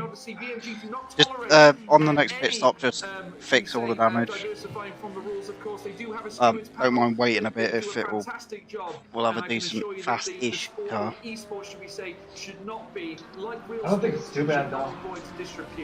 I want a fully fixed car, because then I've got no excuses for when I'm slow. Yeah, they definitely will. I'm sure there'll be an investigation into the allegations, and if there is found to be any discrimination from the rules, that there will be action taken accordingly from the league staff and stewards. It's obviously, unfortunately, we don't want to. Oh, and there's a bit of contact there between Cirilli and Joseph Fack, actually, just as I'm talking about it. These two also locked in a battle. Joseph Fack not too happy with that, I can tell. But as he goes for a dive down the inside of the car, this could be a very aggressive. Oh no, it's a spin from Cirilli! I think that was contact between the pair of them. Fack gets the position, but it's Cirilli a half spin, possibly contact, just turning in on Joseph Fack. Yeah, more late drama in the GTE category, but as I was saying, obviously cheating is not tolerated, and if there is any, as you said, diversifying the rules, the stewards and the staff of the league will look into it, and action will be taken accordingly. You know, we didn't. Oh, and there was contact there as well initially at Stowe. Wow, so I'd say that's arguably a racing incident then, because I think an eye for an eye in that scenario. Joseph Fack just went for the dive and really turned in. So I think that's actually very much a racing incident there, so I don't think penalty should be awarded. But yes, cheating is it should not be allowed, and it is not allowed. It's and I would not be surprised if it is proven to be that there is any dirty action going on, that there will be action taken accordingly by the stewards. And it is good to see that the staff will come down hard on this. Obviously, we want to keep the racing good and exciting, but we also want to keep it fair. And obviously, we know that winning is the end goal for everybody, but purposely, well, the guy behind you is on mediums at the minute. Outside of the rules, while you know it may give you an advantage. Are you going to run mediums, or are you staying on softs? No, leave it on softs. Yeah. You know, for the esport, and yeah, the Corvette behind you is it's all coming down for this. where are we? The number 99 GER is on mediums. The guy ahead is also on mediums. Across the grass, really? I think that may have just been an awkward connection issue on the end of our broadcaster. But yeah. However, the guy in front of you was about a second and a half quicker that last lap. So that's good to hear. Jan Vosnicker is into the pits. Last lap I the got fucked up with pit Corvette. stop window has arrived. Got a couple LMP2 cars in the pits. So Jan Vosnicker, who's who was leading the race earlier on. The looks of it, some of the P2s are starting to pit is again. now in the pits. He's the first of the GTE. Yeah, the guy in front of me is not slower, he's not faster either. So we'll have to I'm not gaining on it. see how that affects. So last lap was a second and a half quicker, but the gap looks to be falling a little bit. Yeah. I think it's, but I think I'll lose later in the stint when the tires get worse. Halfway point, as per with most teams. You know, just up the inside of the, I believe that's the Team Imperium Corvette there. Next lap, I'll go in for a drive-through. Okay. You know, James Zubia just looking up the front of the DPI. How long is it going to be in the pit lane? Probably 30-40 seconds. The guy behind the Corvette is 2 laps behind, so we'll be pretty much last. But obviously, here's Jan Bosnicker, who was dominating LMP2 until a penalty for an incident. He's now well down the order, and he's got some places to make up. I'm sure he'll be driving his socks off, absolutely, and looking into GT as well. We've got the Phoenix Motorsport, the Mugen cars are only 2 seconds apart, so that's a big battle to keep an eye on as Bosnicker just overtakes a BMW down the inside there. Just going to have a look back onto the Discord again, because I just want to keep an eye on this scandal, I suppose we're now calling it. And yeah, we do have some video evidence now from Toyn Lawyer while Robert Paul was driving, and you know, just from my perspective, it definitely does look like that BMW has a suspicious amount of pace down the Wellington Straight. So and apparently there was dirty driving going on anyway as well, so they're now being accused of driving quite dirtily anyway. But with that amount of speed, that's really something you don't want to see. Obviously they are DNF now, so they can't do it anymore if they are in fact cheating, and they will be investigated post-race. But yeah, that's really not what you want to see, George. No, not at all. I have to say that is a real shame, and I have to say it's, you know, we commentate and we watch these races, you know, with great intrigue and obviously great enthusiasm. And Billy still seems to be flying at the minute. When the element of competition is infringed, with that, he is about a second and a half quicker than everyone else in front of him. It's not right. And the fact that they've 6 second gap as well. And obviously driving as erratically as they were, it just goes to show the fact that, you know, we don't want stuff like that in events such as this. You know, we have a clear competition set in process, and I've got to say, it's great to see the drivers at their best. It's gone now. But at the same time, witnessing something like that happening on track. You check it, there's still another 5. Such a big and such a promising rise in it's like my Le Mans race. You know, the pride of endurance racing at this moment in time. It's like my Le Mans race. You've got 5 penalties to get through. Yeah. It's a shame to have to bring that to the table. So obviously, Yeah, it's not even too bad. It's only 5 seconds. We don't like the to guy talk in about front. you know, rule infringements. Yeah. Wait, to add up, did he pit as well? No, the Corvette. No, he didn't. Have taken a What the serious fuck? view on this one. It was like- has shown great responsibility across How? the board from He was right behind. Jerking itself. There's been a lot of stuff, you know, We're on stream at the minute. regarding cheating recently as well. Obviously, there was a whole Whoa! Hey, Mom! kind of cheating scandals in iRacing as well. And there was a lot of social media Probably because of backlash something that just bad, all kind of boys. happened at once. No, I think it was watching the That battle really did bring between it to you and light. the vet in It's front. actually relatively easy to cheat in esports. You know, it is We're 14th in class, by the way. You know, suddenly we have, you know, leagues which are going along. I don't want to hear that perfectly news. normally now have to, you know, take extra steps to make sure no one We're not cheats, you know, 14th in drives class, we're them first, it's fine. now have that knowledge Yeah! Just chasing down a back marker. perhaps alter car files, for example, to try and give themselves an advantage. So it is a shame that it. We're the only GT3 driver. It is a shame, and it's Yeah, they're all it's a shame how GT3s, easy it is they're to just, cheat yeah, as well in the way. such guys, and all you need to know is how basically where files are and how to change them, and it's really disappointing. But you know, you'd expect that people, you know, have the self-discipline to you know, to bring themselves to not do that, and to you know, sim racing should be about fun. That's what it is really. It's just about Ooh. fun, and it's about going out and 70 was the other Corvette, the red Corvette. They've got a 20-second stop go. Yeah, no shit, Sherlock. I'm a little bit delayed. Get the position down the inside. It's really takes a bit of a wobble into the loop. But yeah, it's totally deserved as well. I'm just really want to have the slipstream and we'll dive back down the inside. Oh, okay. It's literally just popped up on my screen that they've got the penalty, like on your screen. For sim racing, it's about, you know, having fun, making is it Jack Govin? And yeah. Competing and having a good time in a pretend race. Well, so he's the guy that's behind you, a lap down, so it doesn't affect us too much. Many people, you know, all they see in it is the glory, and you know they're prepared to do whatever they want. Good news is the guy ahead, you are catching him. The needle there on the GTE yeah, no, cars, then I started to forget to turn in. So yeah, I'm sure that if there is any infringements on the rules going on, that the stewards will handle it accordingly. And obviously the league has a no tolerance policy on rule infringements. I'll try to catch up on this thing. I'm sure that this will be dealt with if the allegations do turn out to be proven correct. I mean, he's close to serving a penalty as well. So. You can see the replay here of that is the race start. There is another car ahead of you that's going to have to pit in a minute. The leading BMW, the 027 on the outside. Or he's got a penalty.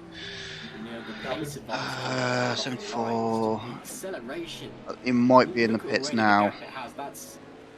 Yeah, that's. Yeah, it's another GTE. I don't he's too much into that, but I think I've probably I'd say about I've made my mind up 30-40 seconds ahead. The outcome of that would be if I was on the stewards there. I won't expand on that any further. It's not my decision or my place to make those decisions, but coming from my perspective, I don't know if there's been an incident, but it's jumping around a hell of a lot on the screen at the minute. It's pretty clear what's happened there. Back to the race. Moscato has very much benefited from that little love tap with Cirilli, and he's managed to get a second and a 10th on him already in the battle for P9. Yeah, passing the guy in the pits. The second Phoenix Motorsports car, it's a sister car in the lead of this race. So they are currently on track to get some big points as Joseph Flag picks up a penalty in the Delos car. I'm not sure what that's for. We've seen a whole raft of penalties in the GT category. It's been a pretty mental race for the GTs today. And we've still got 2.5 hours to go here at Silverstone. And on the subject of 2.5 hours, that should be about the time we see the DPIs coming in for their third pit stops of the race. Slowly gaining on the Corvette. 5.5 seconds. Gap is down to 4.2. You know, in fact, it's about 4.1 now. In the first stop, Shepherd came out and had contact with. You're about 10th quicker, no, 100th quicker last lap. Can happen, so we'll just have to see what happens. Here's Van der Laan. Oh no, yeah, 10th, ignore me. Billy Eisman, who made that spectacular move through Cops earlier on the future car, and there goes Van der Laan down the inside of Stowe. Wow, that's a very key move that I didn't see coming at all. Van der Laan down the inside of Stowe manages to hold the position into Club Corner as well. Can he make it stick? Yes, he can. What a move by Rainer Van der Laan. Just as I'm talking about one phenomenal move, we see another happening. Rainer Van der Laan. Billy Eisman's been involved with two spectacular overtakes today. One of them he did himself, and one of them has been done on him by Rainer Van der Laan up into P4 in the Global Endurance Racing number 90 BMW M8 GTE. The big boy, as many call it. It is an absolute hunk of a car. But my word, when it's driven correctly, when it's got a setup on it, is it rapid? And that's what we're seeing here today. That Global Endurance Racing car up into P4. Great move. Last minute, dive down the inside into Stowe. Let's get a replay of that. Billy Eisman he didn't even defend because he didn't see it coming. Runs a bit wide and then goes to turn in. He can't turn in because on the inside, bang, there's Rainer Van der Laan. There he goes. Switches back across the front to defend into a great defensive manoeuvre. Judged perfectly the time he moved across as well. That is some phenomenal stuff from Rainer Van der Laan there. Up into P4 already, a second gap. And now he's going to try and set his sights on the cover ahead of the future Motorsports Cup. I'm sure, George. Yeah, I got to say, good fair racing through that final sector. It just looked to me that Billy Eisman lost traction heading around Stowe. Of course, you can get flung well out wide, and I just don't think Billy Eisman was quite ready for the loss of traction heading through Stowe, and it did cost him quite a lot in the end, and it allowed Rainer Van der Laan to move up into P4 in the GTE category. A sensational move, obviously, indeed. You've got to take your opportunities when they come, and that's exactly what Van der Laan did. He's a very cool, calculated sort of character, very wily character, carries a lot of pace, has a lot of knowledge when it comes to racecraft. I've got to say, I enjoyed watching Van der Laan in Spa last week. Of course, he was certainly responsible for a lot of the incredible moves we saw last time as Dylan Claver now. Gap seems to be hovering about 4 and 4.4 seconds. I must say, Yeah, it's marginally gaining. It's not too big. Dylan Claver, who, of course, we did I think the mediums might not even be a bad idea. last month, of course, at Spa as well. Does it feel like the grip's going, or? I'm sure the Phoenix Motorsport are delighted to see least. what they're seeing right now. 1.6 seconds, the gap between them and Mugen Sim Racing, and I'm sure they're going to be looking to power onwards on that as well. Attila Molnar currently in behind in the Mugen Sim Racing car, of course, on the medium tyres as opposed to the soft tyres that Dylan Claver's donning right now. Just look at him, he's hitting every apex. Dylan Claver just doing what needs to be done here at this point in the race. Of course, we've just breached another half an hour. Of course, we're down to the final 2.5 hours of this race, so this is where we can certainly start to see the strategies coming into fruition, and I'm sure we'll get a better idea as to who potentially will be winning in their respective categories heading into the final couple of hours.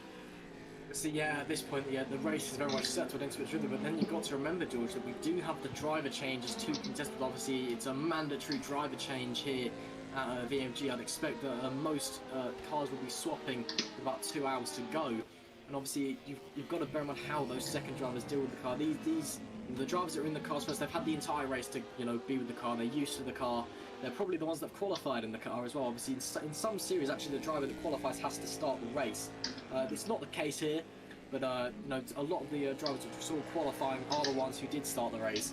And when you come in as into the car, when you're halfway through the race, sometimes you practiced beforehand the car comes and you get in and it's just nothing like it should be handling. Maybe there's a bit of damage, maybe the track's evolved.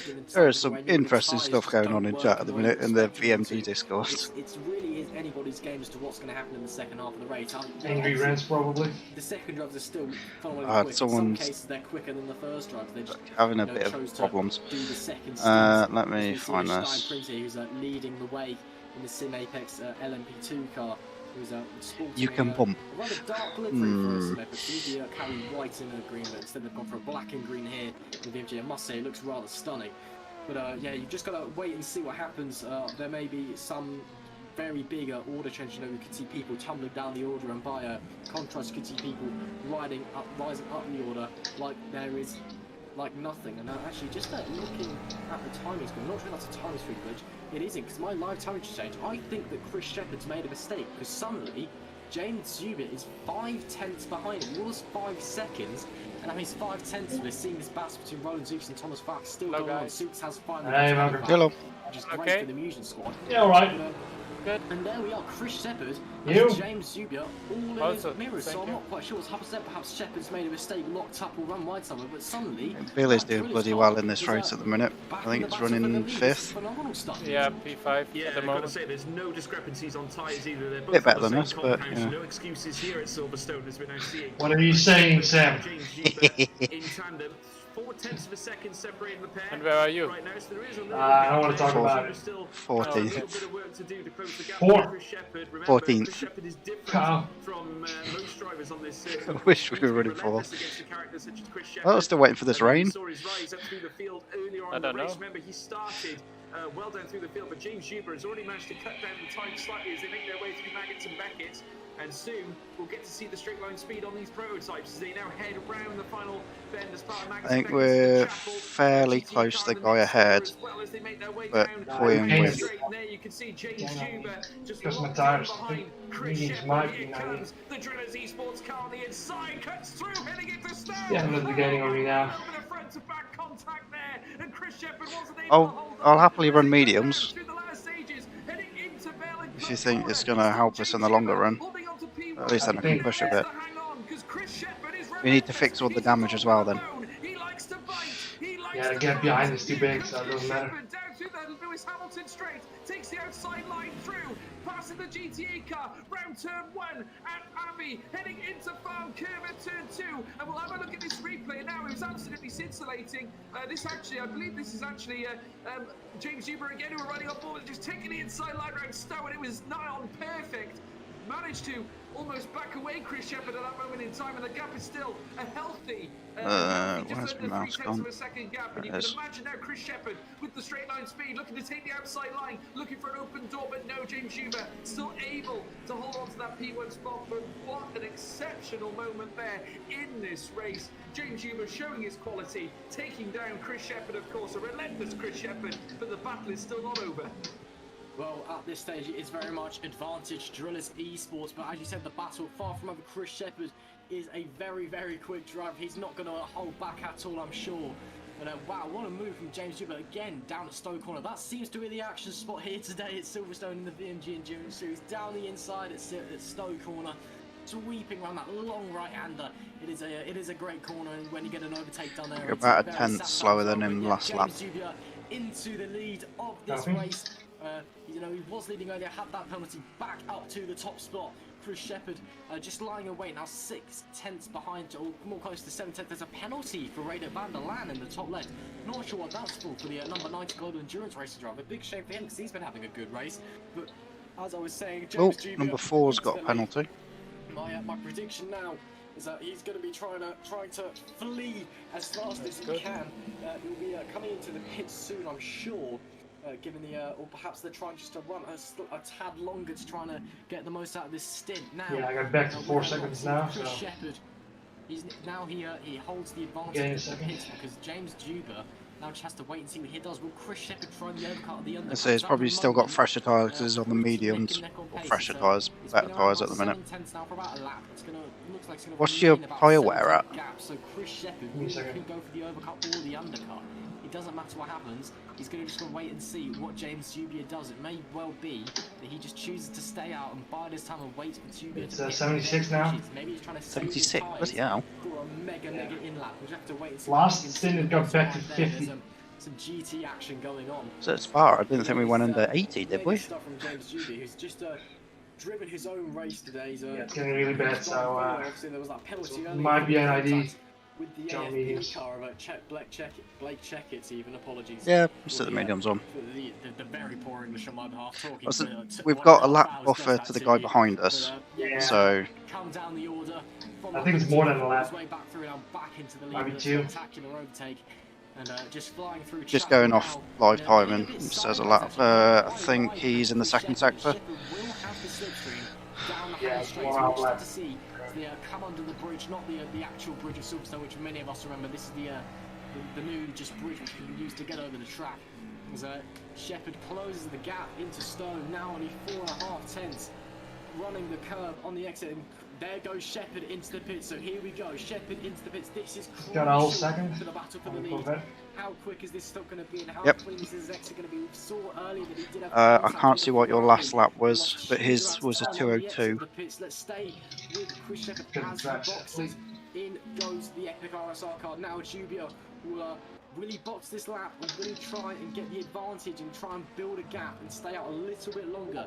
Now, here's Laszlo Zanto in the Team Imperial number 87 Corvette. The Corvettes have actually been running quite well today, must be said. They're running better than I thought. The new CAR is putting up a decent fight, as is the BMW. If you ignore the obvious obviously debate that we were having earlier regarding the 027 squad, in which we have actually had a response from the driver of that car, who said that he is able to prove his innocence. If you are, then go ahead, please do prove your innocence to the stewards.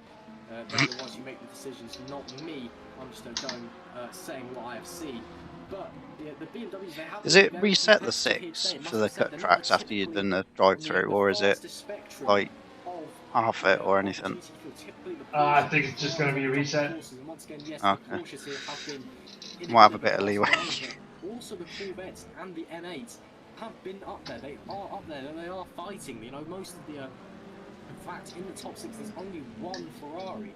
There's 1 BMW, 2 Porsches, and 2 Corvettes, which is not a bad turnout at all for the BMW and the Corvettes. It's so it's good to see a bit of diverse action in this GTE field. Let's see if the Global Endurance Racer car is going to have a look down the inside. He does indeed have a look down the inside of the Team Imperial car. He's too far back to make the move, and it's actually the momentum through that corner is carried very, very well by Laszlo Zanto there. He's just managed to let the car run out a bit wide and not scrubbed off the speed, and held his line through Brooklyn. So very lively stuff there from Laszlo Zanto, but now we will see Van der Laan have the pace. I'm still not sure about the tires. And coming out of Top's corner, let's see what We can gamble. We've got space, so the 3 cars ahead of you are on mediums.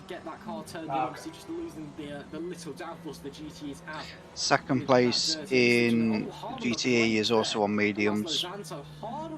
Oh. That's a very interesting line. And that's actually going to cost him a lot of time. It's up to you then. If you want to drive him. Yeah, we're mediums. Fuck it. Did have to slam on the brakes there. Why has Billy got the drive-through or stop and go? I don't know. When you get the drive-through. Can he sweep around the outside? It's avoidable contact. No way he's going to be able to do that. Up on the inside now into Klopp corner. This would be a hell of a move from Van der Laan. Billy's a bit of an aggressive driver. Oh, that's a spin. Wow, what a move by Reynard Van der Laan. Sweeping all the way around the outside of Stowe. Holds the inside into the club chicane and corner. Wow, what a move! We've seen multiple great overtakes of Stowe today. That is definitely one of them in the VMG Endurance Series. Wow, that BMW's been flying in this last hour, just and that's more proof that the Global Endurance Racing Squad has come alive. Van der Laan just absolutely flying here today. Wow, that's a hell of a move through the outside of Stowe. Oh, contact with car number 9. Yeah.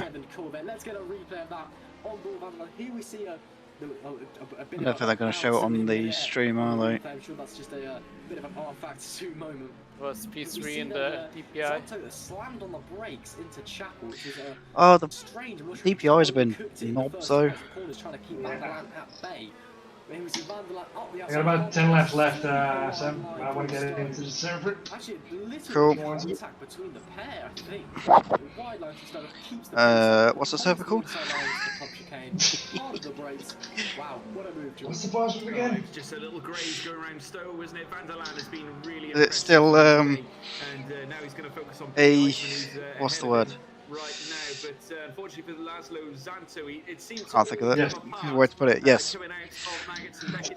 Certain animal with some food. And I've got to say, Van der Laan did very well, exceptionally well, in fact, not go into fish. They got very close, certainly. I was going to try and avoid saying it on stream, but yes. But nonetheless, it gave Van der Laan the opportunity to make a move going into Stoke. I'm joining the server. Which really did afford him that move up in a position at P25 now out on track. So very, very good work from Van der Laan, and certainly deserves certainly all that hard work that he's put in this race. Absolutely exceptional stuff. I just want to hark back as well to say a big thank you to everyone that's tuned in to the VMG Endurance Series here today at Silverstone. Of course, we had a lot of It'd be nice if it actually started joining instead of just showing joining. last month. It was absolutely brilliant. Don't be a dick, R-Factor. Yeah, you might have to delete all the files again. So it reinstalls the skins, and then you are able to join. That's what I did. Where's that gonna be? In packages. R-Factor gonna R-Factor. It's just VMG, isn't it? Nah, just do all of them. Oh, BMW, look out, buddy!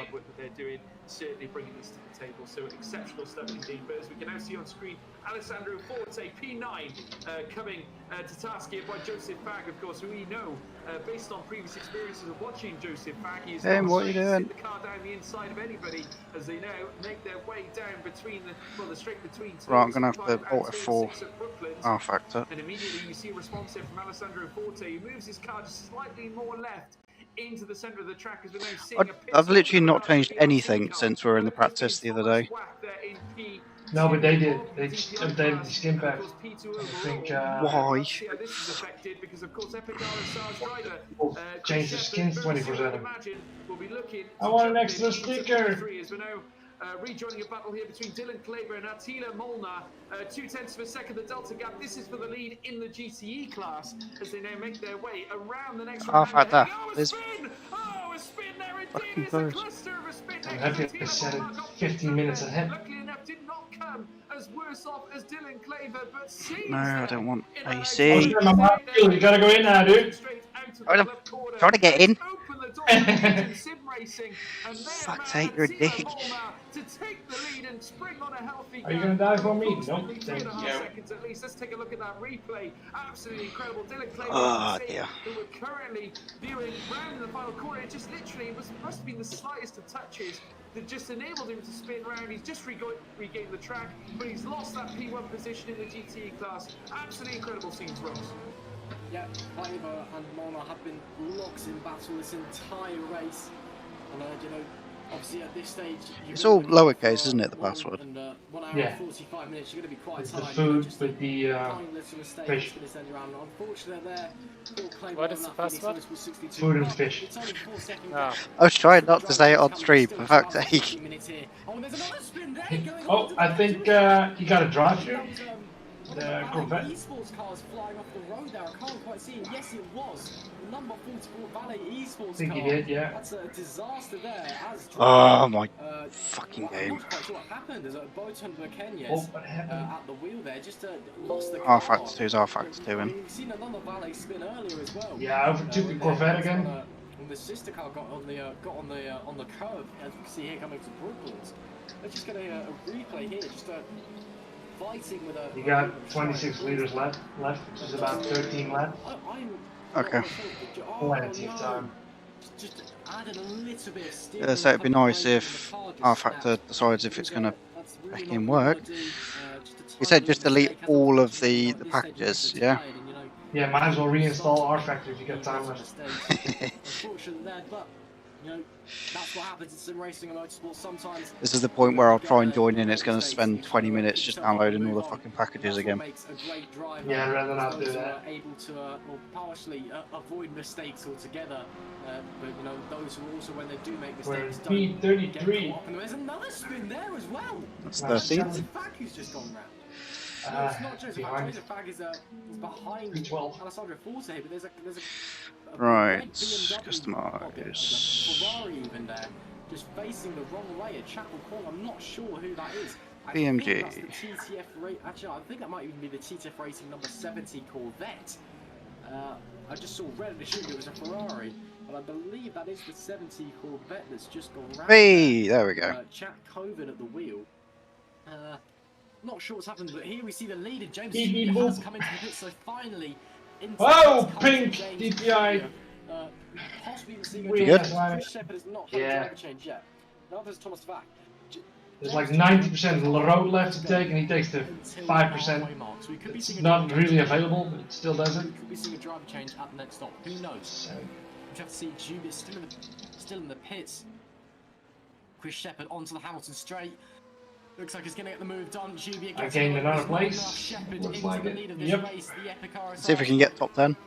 Has the big lead already. That's How we doing, laps? Trying, Sam. Sweating. Got a big time on their hands, but the Drillers car will have fresher rubber on. So, Well, I've got 5 items left to download. Well, about 80% through on the LMP2s. coming now through the loop. Back onto the. I'm about on the same pace as the guy in front. Yeah, that's a definite drum here. Ignore the timing screens. It is not 43 seconds. That's just a. Tires glitch 68 on now. Per half. It can't quite handle cars coming into the pits here at Silverstone, it seems. But it's a similar thing, obviously, when the pit lane cuts out the final 3 corners here at Silverstone. So a lot of the time when a car comes to the pit, you'll see it's gain a place or two. If there's any drivers ahead, that doesn't actually happen. That's just. Oh, come on, R-Factor. Actually, you could actually that's if you were in a battle with somebody. 9 laps left. Yeah. Perhaps trying to gain a place to cross the start-finish line ahead. That would be a bit possibly quite. I got 2 penalties. Cuts. That's just R-Factor 2 for you. Yay. It's not perfect, but we all love it.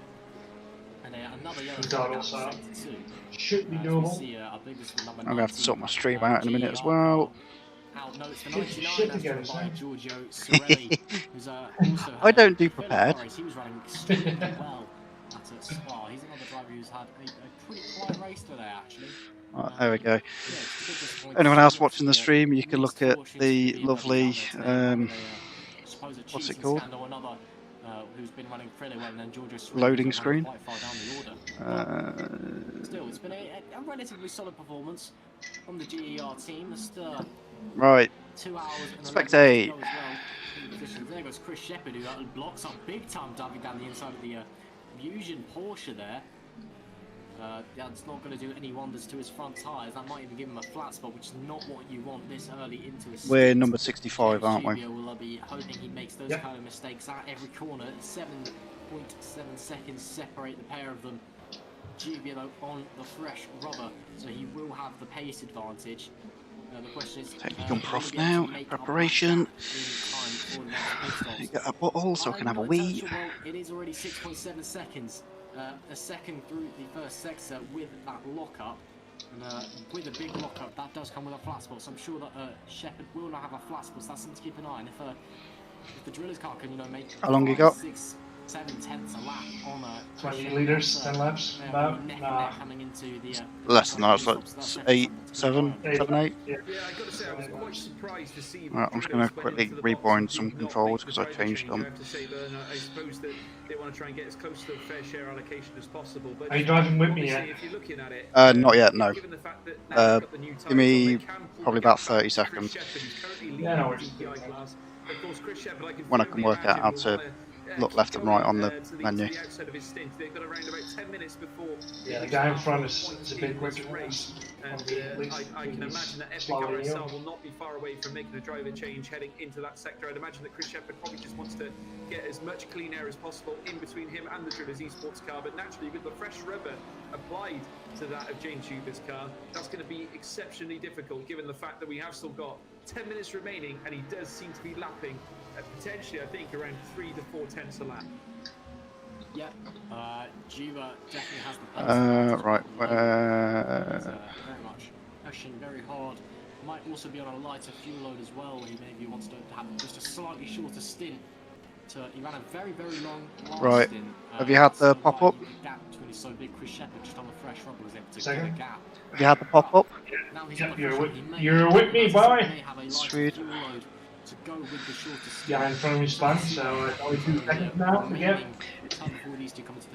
Cool that. Shut up, Chris. In line for the remainder of the race. Clouds still in the air here at Silverstone. No rain just yet. And looking out the window, no rain. No, you're not doing that, LMP2.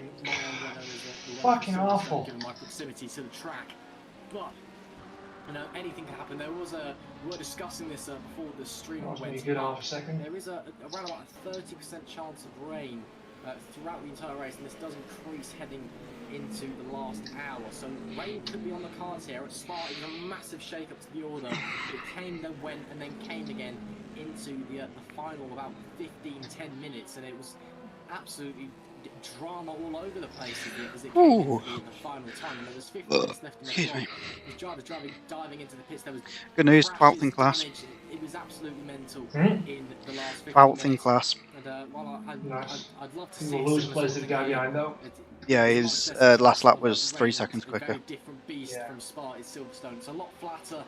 Although it's bumps, but it's a lot flatter in terms of elevation change. You put fresh tires on. It's a lot wider as well. But it is also a lot more of a flowing circuit. So yeah, still stick it on mediums and please repair all damage. Yep, well. That's going to increase. You will see if it does rain as well as those Zanto. Billy Eisman nearly completely takes him out there just way too late on the brakes from the solo sport driver there. Yeah, but as I was saying, you will see if it does rain, a lot more drivers just losing it in the high-speed corners. That is something to keep your eye on.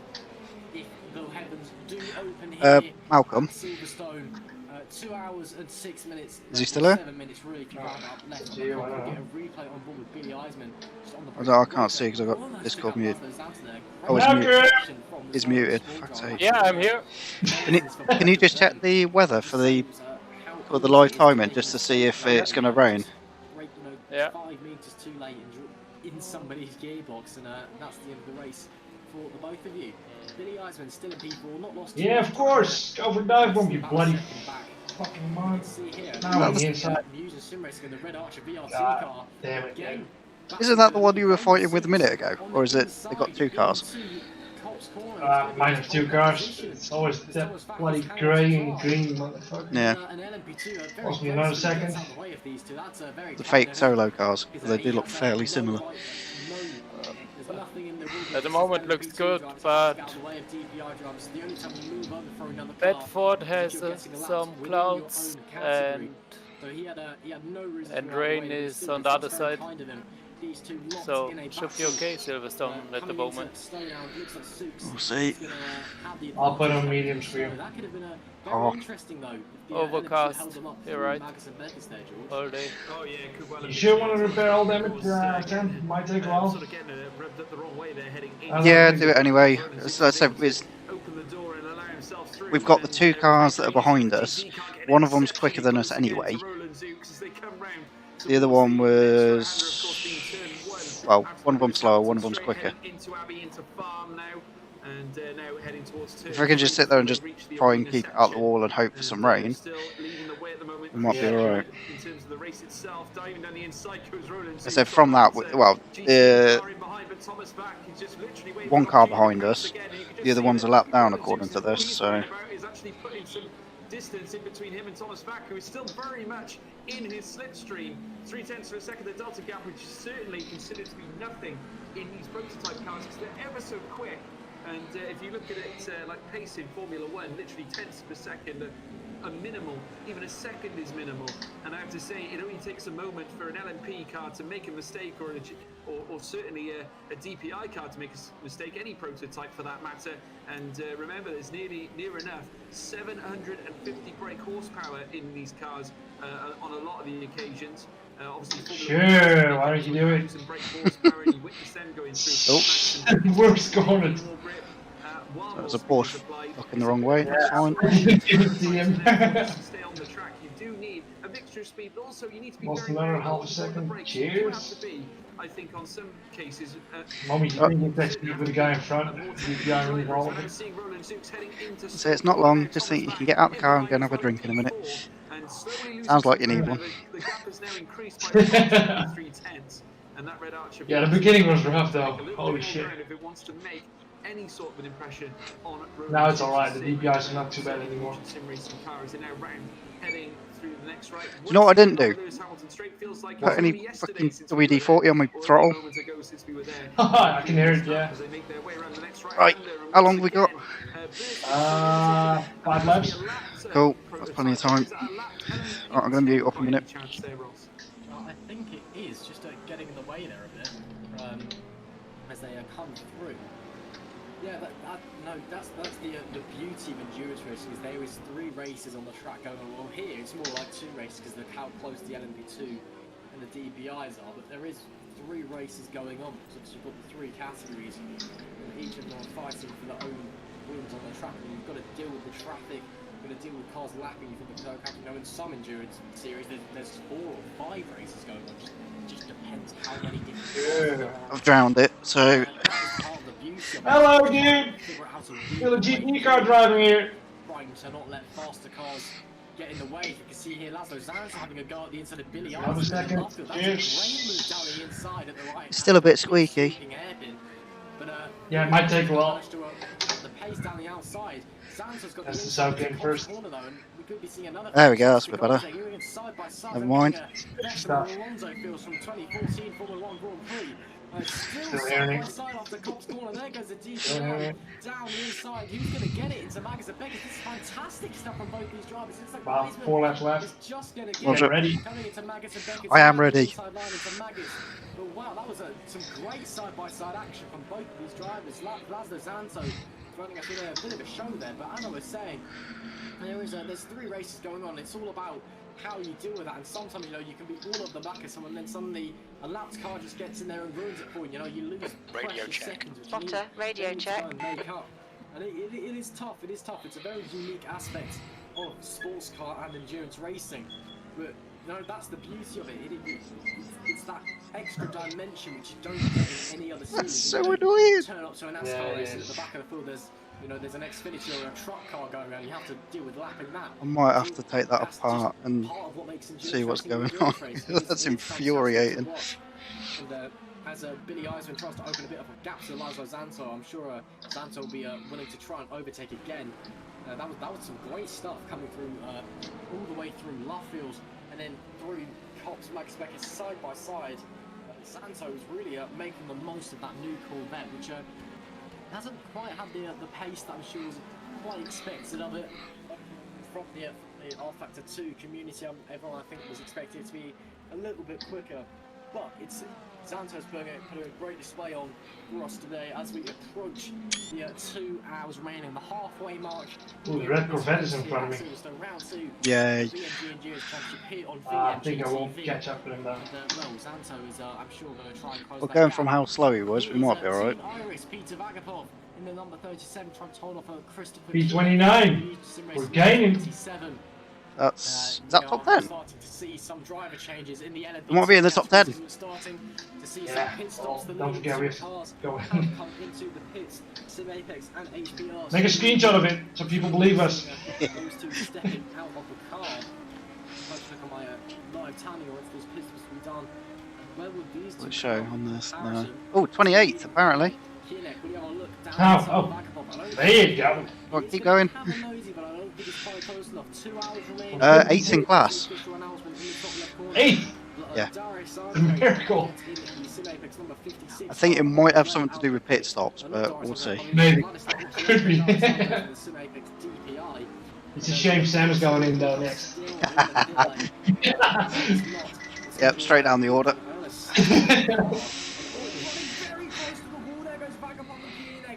Going past the lapped car there and just running them supremely tightly against the wall. Gosh, I'm catching up with the Corvette. That was super. That's a slow one as well. Yeah. Fine. Fucking battle one. There was no contact between the I don't want to go down. Yeah, that was extremely aggressive from the Team Iris driver there. I'm sure Kienek is not going to take too. So just make sure you just flash your lights constantly at him so he knows you're faster. Is that out there? It's not the blue flag at all. Well, it's just in case he doesn't see the blue flags. Would be a miracle though. Like in the middle of the screen. You do what happened in CFS. Go and join his voice chat. Team are now watching on with great expectations for their man Christopher Kienek, who is now bombing down the stretch here, heading in towards. Did I go live on Discord? I can't remember, did I? Shit. You're going to stream going No, I said I'll go live on Discord as well, so at least you can watch it on there. P27, Sam! 7th! Yeah!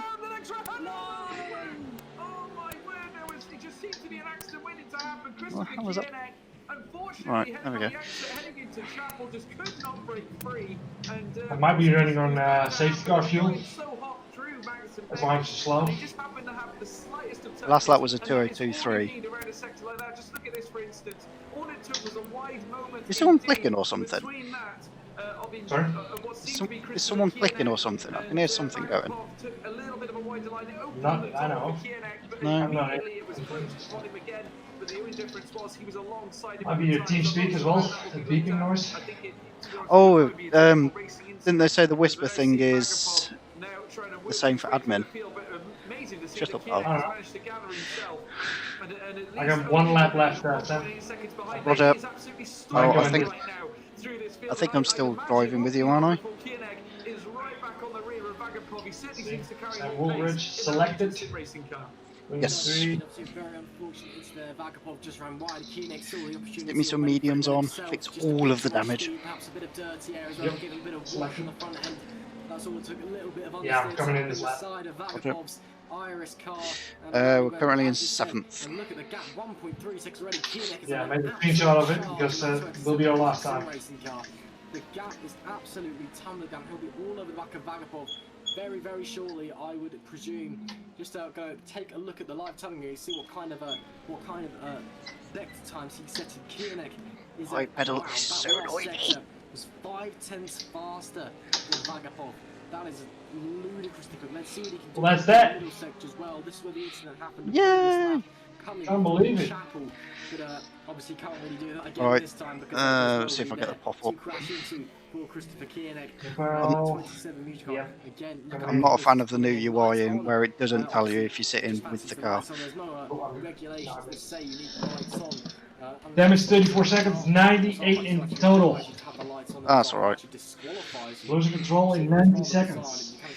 So it doesn't even give me the alert for that? Alert. No, I don't get any alert for that. Are you not in spectator mode? That's what happened to me in Spa. I don't know. I'm looking at passenger. I've selected the car. Did you select me? Yes. Yeah, you're driving with me. I can select you. It should say you're getting the throttle point. It doesn't say that on mine. Last time, well, where did we do it last time? It might be a problem. I don't know if I'm able to switch it back. We'll see what happens. Because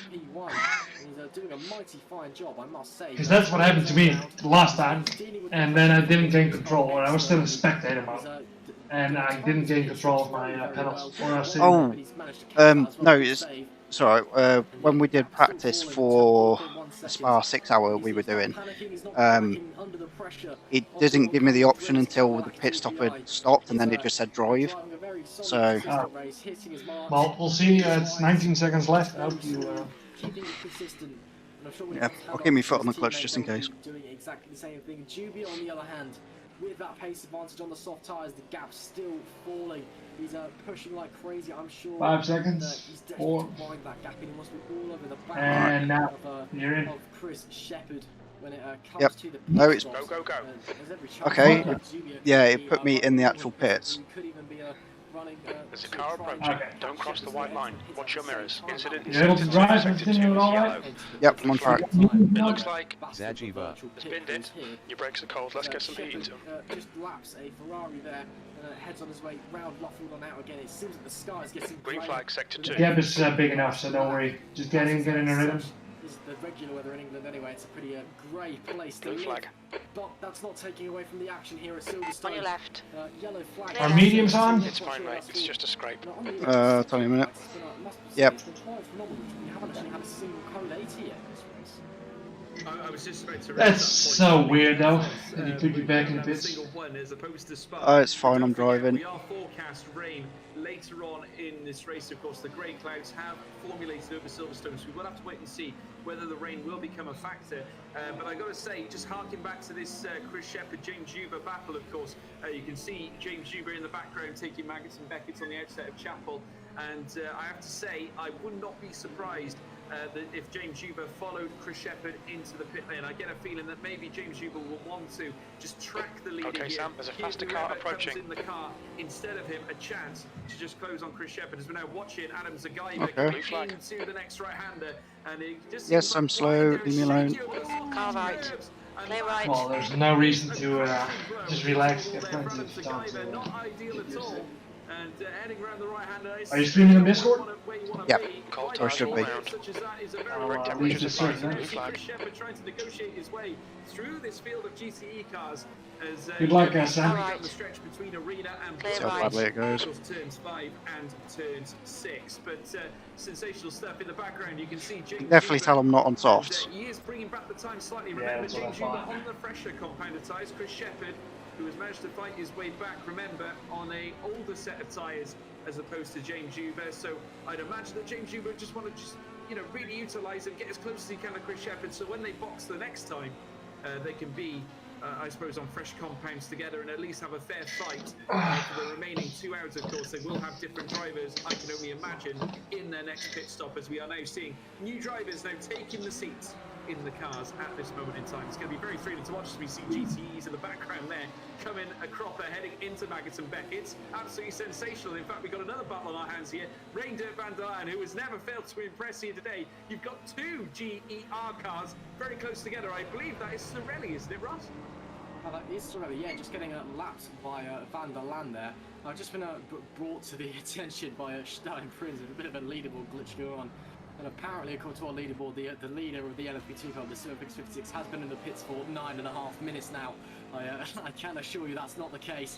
There is Vladislav Mochalenko, very much on the track. We're back in P14 at the minute, aren't we? He just runs a bit wide. Yeah. As the leaderboard is refreshed by our broadcasters. Thank you very much, guys. But yeah, thanks for bringing that to us. Is that guy ahead quite for fun, position? He was not in the pits for Give me a 9.5 second. minutes. If he was in the I'm pits leaving for the camera 9.5 now, and I'll minutes, get my, live you must have timing up. pace in that motor over the first 2 hours of this race. Here is Chris Shepherd Sector 3 is yellow. Faster car behind. Blue flag. Green flag, sector 3. Right side, clear right. Chris being really held up onto the Wellington straight, however. I don't think he is, though. I don't think he is. Okay. Massive cars that he's having to But I can't tell you right now. Still, let's get It's starting to get very dark. Yeah, get your gamma, because it is really dark. I had the same issue as well. As you can see on our timing screen, also the Musion Sim Racing squad are now side by side. So the GTE have started to happen. Gerbo Ballo now in the car. That's the best lap in your class. You've just done a 202.48. Yeah, the 63 has had their driver change. Gerbo Ballo into car. Very quick driver is Gerbo. Yellow flag, sector 2. Of the Sim Apex team spent many a year there before. We think the Haas has crashed. Sector 2 is clear. Is very much providing him those results. Squeaky bloody throttle is annoying the shit out of me. Faster cars approaching. By no means a bad team. This Musion squad is not a bad place to head off to at all. Mr. Ballo doing well, his team has done a great job, and I'm sure he'll do a great job in the car as well with 1 hour. Car left, clear left. Minutes left on the clock. How the gap? Oh, hello. The gap. Right side. Chris Shepherd in the pits. Clear right. Just as we go to replay of Danny De Haas. The driver changing the GER code. There goes Danny De Haas in the number 99, spinning out and almost taking the glass of Ferrari with him. Chris Shepherd in the pit, so this will be the driver change. I am certain James Zubia inherits the lead of this race. Really should have turned that stream down, because that's the only thing I can hear at the minute. Oh, that's mine probably, I'm sorry. No, it is in the live stream of theirs. Yeah, I turned it on, so you can hear mine. This is the important moment. It's actually someone who's a P3 as well. Okay, so the gap between you and the car ahead, who's in the pit right now, is decreasing. It's 40 seconds. So he's in.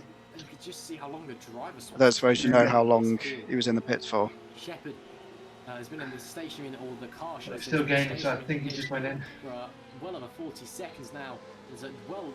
I'm catching the Porsche ahead of me. The Sim Apex car is a lap down, so I won't overtake him, but out the pits. Yeah, I'm not sure who's in front of you there. Is it me or is my lifetime? It was a black and red Porsche. Still in the car, and he is.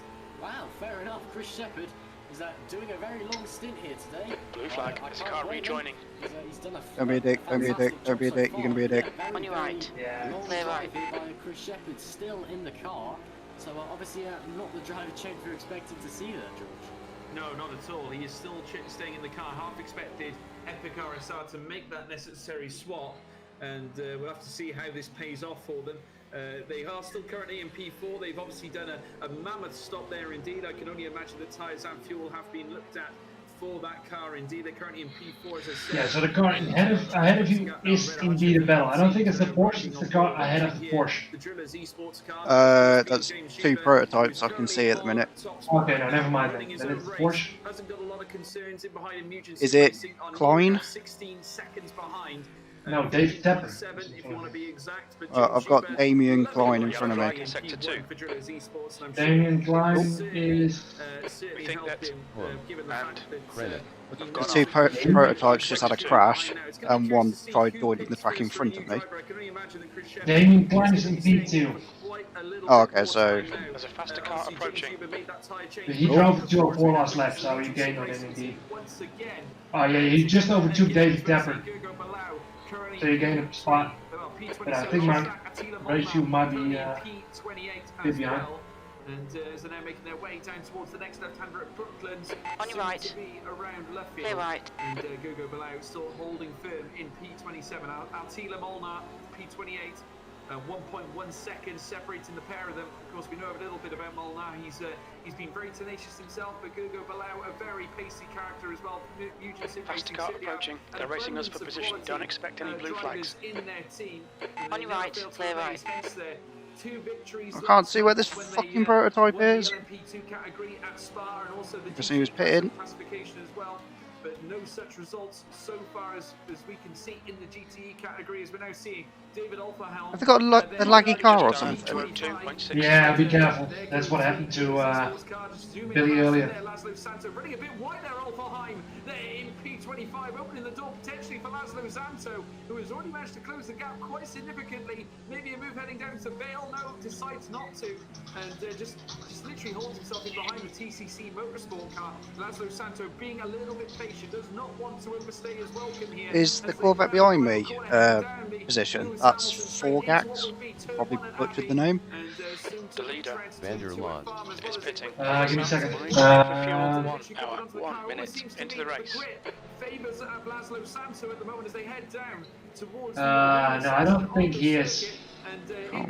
Voskoen is behind you, David, or at least David Tapper, but he is in the pits, so the gap should be quite big behind you. I've upgraded one of my dashes, so I've got like a relative time, so I don't actually know what position they're in. I can just see how close they are. You're not able to see what the gap is between you and the guy behind you? Yeah, on track, so I can see how close the Corvette behind me is.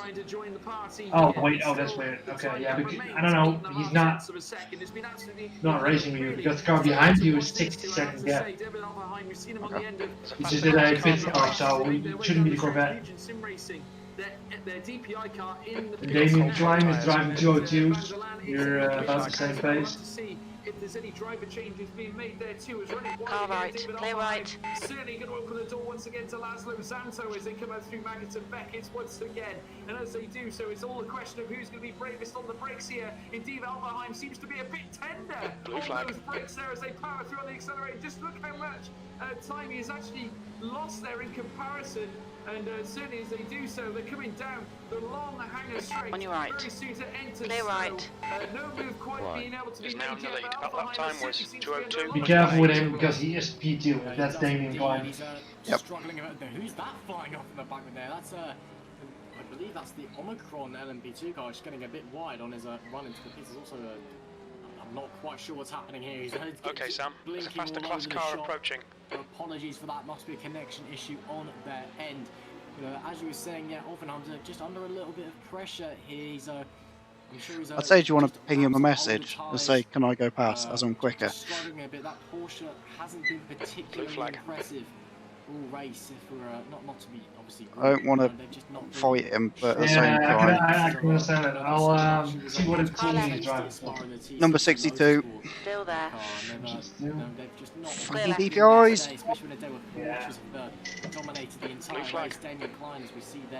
I think I'm getting blue flags for the Corvette behind as well. I think they're battling, actually. Not a great performance from so the Porsche and the Corvette are battling. He's done a great job so far today. I'm sure he'll be looking to try and push past as well. Just keeping an eye on all the gaps. I expect we will be seeing James Julia coming into the pits very shortly for a driver change. He stayed out a lot longer than Chris Shepherd in the last stint, so he was going to naturally run longer into this stint. The question is just how long he's able to go and whether this Take it easy, you've got cold tyres. Yeah, send him a message, but I don't think they'll let you pass because he's in a battle with the guy behind, so don't want to lose much time. Flying around Stowe Corner as he heads. Let's see if he dives into the pits. We'll have to see. And no, he does not. He goes around for another lap. Does the number 7 Driller's car. Yeah, so that's, you know, obviously he did run a very much longer stint than Chris Shepherd a few stints back, and Justin van der Smeesen gets a penalty there. I'm not sure what. Sector 2 is yellow. That lap was a 2:02.85. We think that close. And they've spun out. That's the Phoenix Motorsport number 94 car, is Van der Smeesen, and ran very well in the last race at Spa. But yeah, there's been a few penalties that have been happening on offer. Tobias Blumschein in the TTF number 43 LMP2 got a penalty earlier on as well. That was another one. There's the red Archer VRT car into the pits. There goes to Thomas Bach. Driver change here. Yellow flag in Sector 3. Christopher Koenig in the Musion Sim Racing LMP2. Let's see what happens. It looks like Molinard has stacked it. Oh, wow. Sector 3 is clear. Oh, Porsche's going sideways. How is that doing P2? He is stuck. He's gone back to the pits, I think, possibly. I'm not quite Wait, sure. he's in P1 actually. I'm not sure Oh, that's could he for get out of the way then? for a pit stop. He's slow. Just making contact Oh, with a bit the wide. Team Iris Corvette there. Vander's That's missing. really Ahead is unfortunate. pitting. Here is Xanto has got past Olfheim here while we're Okay, that's my Entering the warning. lines. green as well. Please, Sam. And the count from Kirnek is just in the pits for repairs. Yellow flag in sector 1 as well, gone as quickly as it arrived. And I'm sure we'll be seeing Xanto disappearing off into the distance fairly shortly. And who was that that Kirnek made contact with? They've also come into the pits there. What is he I think doing? it's actually, I think it's actually better to stay there just for David to catch up. Because you're holding up the Corvette probably. Nothing to do, just lost the car. Have they said anything in chat? Just absolutely spat Not him much out, yet. dumped him into the gravel, and just so happened that Kirnek was going around the outside on his trajectory off the circuit, which was just an unfortunate case of wrong place and wrong time. Nothing you can really do there. That's what happens in motorsport and sim racing sometimes.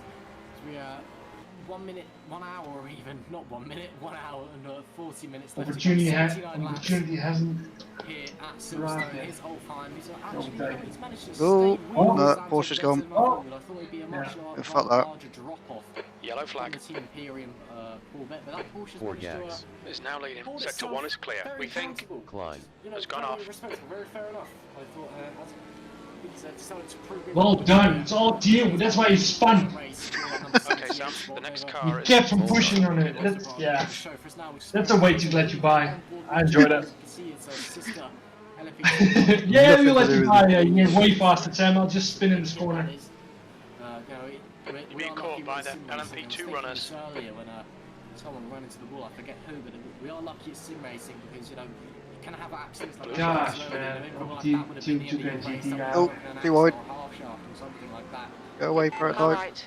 Clear right. Racing, obviously, you can kind of get away with the damage model in real life is far superior to that of R Factor 2. You can get away with these little dings. Car in front of you just did a 217 last lap. Don't know what happened, but It's probably that bloody Porsche. That actually gives him a little bit of a lock tap there as they come through Brooklands and through Loughborough. We'll see Olfheim now has the inside line and the traction out of the corner, wheel banging down the straight a little bit. He submits to Olfheim, the Porsche, just that tad quicker down the straight. Let's see what they can do. Car behind's a faster class. Van der Laan has a look, decides to not go for it. Instead, just chooses Olfheim a little bit of a Your front tyres are cold. Blue flag. That's a big run from Van der you're Laan. getting really fast. I think he's in the pits or something. He spun the guy from him. Let's see what he can do. Can't do anything. Team RS LMP2 as well getting involved in the background. Yellow flag. Keep your wits about you, mate. Oh, someone was crashed Yeah, in on the right. what's it called? Pit lane. Yeah, you overtook him. Well done. Sweet. Blue flag. Next gap is 34 seconds. He's driving 202.9. P11. He's also on mediums. Roger. Tried to go for it, didn't quite work out, but that's motorsport. Sometimes things don't work out, but he's still got a lot of time to get back up there. Here's a replay. Sam is in and we're gaining places. That's what I want to Sam see. with a faster car Let's see approaching. what happened here. Oh, There very were. wide from Kamil Jablonski there. We've seen that all Sam across. is in and we're gaining places. Oh dear. I am completely lost for words. That is a huge accident. Oh, that was a laggy car that killed that Porsche. Getting involved. Oh, that's a shame. Oh, On your left. Clear left. okay. Is out of this race. That 1.50 car Oh, Billy. is done. It's not Billy anymore, is it? Oh, I've stalled. No, David. Obviously just Restart it and get on it. the grandstand. Lucky that Sector there's 2 no is actual clear. people He's Split. behind. He overtook you. I don't know, Sector You're 3 is battling clear. right now. Acknowledged. but there's a guy really close to you. Yeah, I had a Behind bit is of a pitted. spin. There's a group of faster Yeah, I cars. know, but the guy behind you is indeed for battle. Oh, the Porsche. Yeah, the Porsche, yeah. Oh. Looking up round the Tiller Mole, I was going very Oh, slowly fast one, indeed. fucking hard. Blue flag. Without a rear wing. Yeah, there's a rear wing missing on the Tiller Mole now. Was that Wait, the David control, Tepper, that's... Right Wait, side. it's the LMP that actually. It's for battle. There. Clear right. I'm not sure, perhaps. Oh, what the Sorry. fuck? I believe that is, to be honest, Ross. I EBI's believe it is, and that's blurs. gonna be a long stop if it is what I think it is. Attila Molnar having issues getting into the Blue pit flag. lane, but here's Van der Laan again, and I've got to say I've run out of superlatives for this man. He's been absolutely sensational. These Porsches are not for today. battle. I've had very much the The two behind. Car approaching. Why are you pitted? Traffic on the exit. When we leave the pits, we think we'll be in P11. Shut up. Ahead of Bail on. P4, P5 behind you. So once again, he's plugged Blue right flag. into the back of Car that right. Porsche. Clear right. Their way around Oh, gone wide again. They're wheel to wheel again. You're on the stream, boy! On your right. Hold your line. Straight, and in the GER Clear car, right. making his way around the next right-hander, the Stone car. Right side. Well, so corner, shall I say, is the car. That GTE, line. that BMW is a dickhead, though. Which Hold your one? line. Oh, Clear hello. right. The one in front of you, the BMW. He hit me off track. Down indeed with another GTE car in the midst as well. Vanderland still trying to bust it. I think he got a penalty for it. But it's not enough. David Alvarez still holds Oh, on the P5. BMW's gone. He's an absolute twat, man. He should be. I'm gonna report it, dude. Yellow flag, caution. He took out the Porsche. You should take out him. Take him out! Take him out! You can see. Has binned it. Terrible drive. It's on stream, or it will be in a minute. Yeah, it is on stream. Green flag set Yeah, to he 1. totally took out that Is Porsche. leading the race. Another GT battle to enjoy as they make their way down into what David is in P2. He's behind the leader. Nice one. Goes the solo sport racing car, elementary stuff, textbook maneuver indeed. And gotta say, he's got to be delighted with that, Ross. An excellent maneuver. Indeed, and there we see Henry Sinnick. David is in P1 now. He took it. Yeah, I heard about it on stream. Fair play to him. To the Epic Arasaka, but the Epic Arasaka does still need to have a drive Oh, check. got flat spotted tyres. Jesus, these second drivers that went in are really slow. Everyone's driving 202s now and 203s. What are you trying to say? On your right. No, nothing, but I think I'm driving 202s now. I mean, the competition was a bit harsher in the early hours. It's been a very Nothing to you though, Sam. the GTEs today. We've had Blue flag. accidents, scandals. We've had Right side, clear right. That's definitely the best argument in the worst. Have been lots in battle all race long. And Okay, Sam, there's a faster car approaching. Him and Van der Laan, I think, as it stands, are Blue the flag. drivers of the day at the moment. They've been phenomenal, the pair of them. How's the tires doing? Car right. Putting up one hell of Clear a right. That's a what, sorry? coming into How are the tires doing? Flat spotted on, but they're at 94%. It's still perfectly drivable, it's just a little bit of vibration. Just trying to reel in that Corvette. Klein has had a pit stop, Zanto has not. So he's on fresher rubber. But yeah, this is Zanto, again, phenomenal drive from him. He's just done nothing wrong today, he's been phenomenal. There goes one of the Valet Esports cars up the inside to lap him. And, Zanto managed to actually open a bit of a gap there. I think Klein got held up by all the prototypes going past into the final few corners, and the same thing's happening here to Zanto. And actually, Klein also now has Van der Laan to deal with.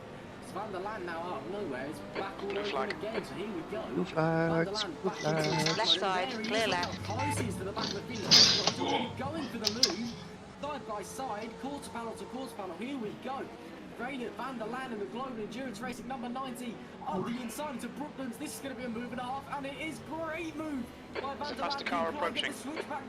No, he cannot. Van der Laan up into P4 and another spectacular move. For the Blue number flag. 90 Global Endurance Racing car. What a drive we've seen Right from Van der side, Laan here clear today. right. And just picking up another place. It's a phenomenal stuff from the number 90 Global Endurance It's Racing still car. affected by As the on dirty their air through march there, up but the oh well. grid, there's still an hour and a half to go here. Next up on the list, not as bad Zanto as Spa. and the Team Imperium Corvette, and there's only 1.7 seconds to make up, George.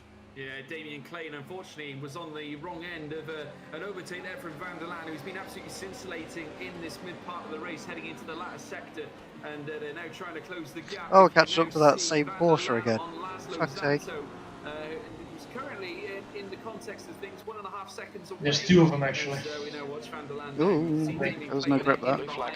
Now being No, overtaken no. by a prototype Only indeed, one. and there is Pitting from P.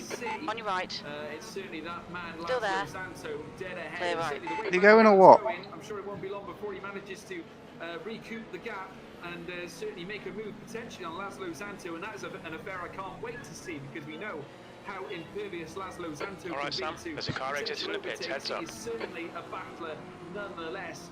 Certainly the way things are strung It's a bit hard to say what the gap is between you and the GTE in front, because there's a P2 in between the two guys. So. Esports P2 with Henry Sinnick, who of course has swapped in indeed for. Well, I've got the 78 directly in front of me at the minute. Martin McGurley, who is now in the Nugent Sim Racing Yeah, team. 78 is in There's a group P5 of or faster cars 6. bearing down on you. Darren Chandray still out for Sim Apex, as well as we now right on board with the battle going on between Laszlo Santo and already Van der Laan has got within that second gap now, and that is tremendous scenes as Van der Laan down the Wellington straight now. Can he make a move? Heading into Brooklyn's relentless Van der Laan. He is not letting anything slip here. Laszlo Santo holds the inner line, so it's going to give him the advantage certainly, but as they head in towards left field, in towards Woodcote, you can almost see him pushing along here. Clear right, on your right.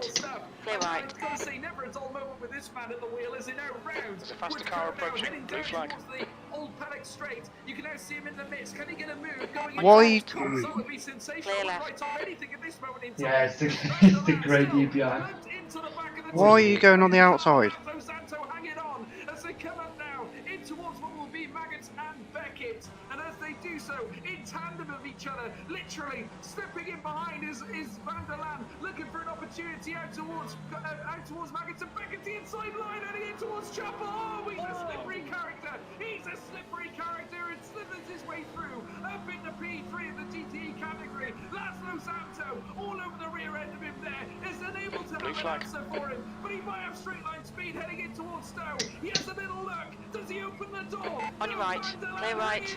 As they come down now in towards what will be turn 16 at Vale. It's still Van der Laan. A late move on the cards with Santo. He shuts the Commentators are getting very excited again. Yeah. The BMW that's a bit of a dig again. Incident in Sector 2. Sector 2 is yellow. The last lap time was at 2:02.92. We can see has gone off. Green flag, Sector 2. Okay, Sam, there's a faster class car approaching. He is absolutely dominating at the That moment. Porsche in front of me keeps locking up his brakes. You know, we've seen several fantastic drives out there today. Laszlo Santo being one of them, actually, as I mentioned earlier. With Van der Laan, my oh my, he's had a phenomenal race today, and he's just continuing to push further and further on the grid. Fantastic stuff. The gap's 39 seconds. Right up to P3, You which got is not a it. bad shout at all from the man. Go 201. Right. But yeah, Van der Laan just fighting his way through. Saw the opportunity, went for a bit of a You did your best first sector. on the way through, managed to keep it in the straight line and off into the distance he goes. No pressure them. Phenomenal stuff from the GER driver there. Now he's got a little bit of a gap to the future esports Corvette as well, but I'm sure at the pace he's going, Sector 2 is yellow. In no time fighting for P2. Here we see We think and Kenyes. Oh, yeah, it's Corvette off. Had a bit of a mixed race. That has it. He was a span out. Sector 2 is clear. Fuck off, that wasn't cut track. We just had a warning for cutting the track. Kenek sweeps down the inside of Stowe corner. Very nice move there Oh. from Christopher Kenek. Actually, he's a no. Yeah, gets the move done. Christopher Kenek up to P4. Very nice. Now he's That's a gonna position though, isn't it? himself behind the Drillers East squad in front in the 47. But, I know. Lovely move from Kenek. He was in P6, I think, that Porsche, the blue and purple one. starts his charge forward. But yeah, Well, Van der Laan 32nd at the minute, gets a penalty overall. as well. I'm not entirely sure why he's got a penalty in the Team Iris number 77. I don't know, my race view is in the bad shape. Pitting from position 15. It looks like he'll come out just behind you. In this last hour, he's been just Don't have any lights on line. anymore. It has been his race today, and he's just proving why he's one of the top GTE drivers on the grid, and he's been absolutely phenomenal. Here's David Martin in the lead of the GTE category, 6 seconds behind to the global. Oh, because you got to cut track. Has already. Oh no, I see what's happening. I believe the Team Imperium Corvette has perhaps pitted. No, hang on. I think that actually, yes. Apologies. There has been a pit. Akos Forgax in the future esports car has come into the pits. I thought there would have been a spin somewhere. Here's Akos Forgax. Oh no, there is. Oh my goodness, what is this? That's a crash sheet blow. That's a crash sheet. That's a roll. That is a major roll, and I have to say, major damage surely on that future esports car. And, this Corvette got hit off by an LB2. No surprises there. Yellow flag Sector 2. He spun into the wall. Holy shit! I think that Vander's missing. has spun off. So at this moment in time, GER benefiting on Sector the back 2 of that, is but clear. P2 now and chasing only 5 seconds away from Solo Sport Racing at this moment in time. So David Martin has got a little bit to think about here. Okay, 27 seconds off the guy in front of you. You gain 12 seconds. As we now re-look at it, Akos Forgax in the car, and look Not at the. Oh, it was like a. Yeah, I don't know, man. Race view is a big bug. You have to refresh every time. Oh, what the fuck are you doing? Clear left. So that will allow Van der Laan up into P2. and the GER car will now look to close the Yeah, gap. down, Jesus fucking Christ. These guys are terrible. And I've got to say, it's cascading down. He's down a second. He's, by the way, not for battle. Guy behind, is he ahead? Oh yeah, he is. Okay. Yeah. The leader. Car right. Stay right. Certainly a battle on the cards here. David Martin, B. van der Laan. I cannot wait till that comes around as we now keep an eye on a couple of Nugent Sim David Martin went into the pit stop. I don't know why. Wellington Straight into the Brooklands corner. It's been an exceptional race and we've enjoyed every minute of it. I cannot Damage maybe? we're into the final 1 hour and 25 I think it's drive through. incredible stuff. The class leader from a faster class is behind. David Martin's also in the pits, I believe. Yes, he is. David Martin in the pits, and Van der Laan will inherit the lead. Wait, he was from precision? I don't know. What's going on? You lost the place? No, oh, it's pit stop. No. Right I side. think we just gained one. Stay right. Yeah, it's confusing. That's horrible for the future esports squad. They were running so well. No, he's not from Caught in that precision. horrible accident. And, I feel we should make a point about the prototypes overtaking on the outside. It's a hell of a lot easier for them to move than it is us. Goes Van der Laan through the pit stop. And, I'll start a rant. Henry Siddick is actually Oh, it's just stupid. on Chris Yeah. Shepherd. You should have seen the first hour when they were all bunched up together. He's just trying to settle It was into the car, disgusting. but that is interesting to see. Henry is by no means a slow driver. Yellow flag in He's sector lost 2. 5 seconds over the course while he's been in that car. Chris Shepherd think does still lead the Vander's driver's missing. spot, so Has Henry crashed. needs to get a bit of a shift on maybe Another just crash not in front of me. into the rhythm yet. Yeah, he needs to get a This move is on. terrible. It wasn't that bad. It's Sector fine. Honestly, I don't like Silverstone at all. I think when we raced at Spa, there was what? A couple of why? He's put up a big display. Obviously, You have a penalty. I've been given a stop go. Well, why? What the fuck? I'll look into This it. penalty in the next 3 laps. Can you find out what it's for? He's had a very solid race. Yeah, I'll look into it. Give me a second. He's just going to maybe try and fight with David Martin. This is a very good opportunity as Sam Waldridge gets a penalty there. I'm not entirely For sure. why. avoidable contact? Getting a lot of GTE penalties. I haven't hit today. anyone. Sam's I know Sam is a very nice guy, so hopefully he's not done something. Incident in too sector 3. horrible. Sector 3 is yellow. Here goes Laszlo Zanso. You can see he's actually We think slow that on the straight Vander's back, missing. although maybe Has just gone not off. quite Green under flag the sector front 3. Ferrari in the inside. Oh no, there's contact there! Contact there? Was that contact or was that just the Car behind's a faster class. I believe there was a little bit of contact with Justin van der Smeesen there in P30, just spinning, heading Blue into flag. Stowe corner, and he is now On taking your down right. the grid. Clear He's on, right. what looks to be the soft tyres. Is there any update on that? He's now been overtaken by Sam Waldridge and Simon Clausen on medium compounds. That is absolutely regrettable there for the Phoenix Motorsport car. I believe that was the number 94. I think I'm right in what I'm saying. Holy shit. Nonetheless. And that, of course, Wait, you is did gonna no, but result it's not in us. in That's the this race. 46. That's the 64. Penalty in the next Now 2 it's laps. putting the pressure on David Do you want to let them know? Martin, second place Did you spin an spot. LMP2 out? You didn't. No. Number 94 Phoenix Motorsport, yes, a tap going round Stowe is all it took. You get thrown out wide at Stowe and the drivers just seem to be struggling with the braking point, and it's causing them to certainly touch bases with each other heading into corners such as Stowe. Lots of these types of corners here at Silverstone as David Martin now under pressure. I think David Martin hit a The P2. gap now currently 0.5 per second. So what? David Martin penalty's tries to hold on complete. There we to go. the That's, solo sport racing. it's gone? And, Yeah. obviously he's been on the tail end of a few That's fucking overtakes. stupid. Unfortunately, Laszlo Yeah. Zanto looking to increase I mean, his punishment just- right here as they come through the old paddock straight down towards what will be Cops Corner. Turn 9 this is before they reach Maggots and Beckett. So I've got to say, Blue Maggots flag. Beckett Faster Beckett's cars been very approaching. decisive here as we're now seeing an overtake here with Gigi Sonneveld, who actually I'm sorry if overtakes David Alfie got a Bevan, penalty, heading but around the, honestly, heading what will be around Club we should Corner have now done it. into what will be the Lewis Right Hamilton side. straight, and Lewis Sector Hello. two, yellow. All right, stay right. And now the gap drops. It looks like has gone off. It's been fighting by that purple and green fucking Okay, so you've prototype. used half your fuel. And I got to say, Alfie Bevan looking a little uncomfortable in that Santon Motorsports car as they make their way Flags. through sector 1 heading through arena. We'll have a look at the replay now. It's definitely more stressing than Spa was. All right. Yeah. Right. Dude, the first hour I was sweating a lot. It was insane. It was so hard to stay focused. That is very brave. given the fact that you can very easily lose traction if you brush even any of the curves there, especially the sausage curves. Of course, these cars are certainly not built for traction. Green flag sector 2. Your lap time was at 2:02.89. And they've got a sensational I drive. think you gained another place, by the way. Is that correct? Yay! Right Yeah, side. you did. Well Clear done. right. Oh, Guess what the the next one. fuck? Has retired. And Drillers Esports, I've got to say, must be delighted. Oh, it's the green one again. Of Yeah. their team of late. Sensational stuff, really. As we're now seeing David Martin there in P2.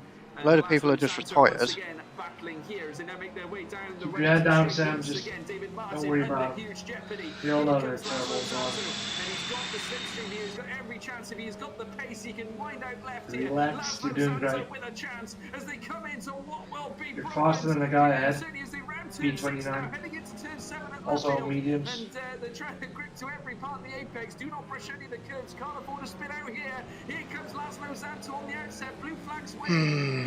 And breathe. As in comes the LMP Drillers Esports car. Down the old paddock straight once again. David Martin still in P2. Solo Sport Racing. Certainly not solo. How's the pace when the tires are a bit off, or at least a few laps in? They're not too bad. I said mine, they're still flat spotted anyway. I think I did more flat spotting when that fucking P2 decided to try and kill me. Blue flag. Silverstone as they round the next section of corners, and in behind we got Right side. Laszlo Zanto literally Clear right. Are you going to hit me? No? Well done. and there's a couple of Porsches in behind now as well as they round out towards the hangar straight. Laszlo Zanto, can he gain any time at all as they head down in towards Stowe? Can he open the door here on David Martin? The Solo Sport Racing car still holding on. The speed in this setup, it certainly has offered him help. I think, honestly, it's better to stay on soft. I think I might, yeah. I think we're losing more time because of the mediums. There's a group of faster cars behind. You're running the same pace as I do when soft when the tires are also gone, so... My tyres are, well, the lowest is 88. Yeah, that's the only positive though. The softs are drivable when they're on like 60, but you have to get used to it, so be careful on the first few laps and then get back. But your first laps when they're fresh will be way faster than your last. Oh. Hello. Yep, I'm still here. Yeah, they're driving their own race. I still can't fucking disappear.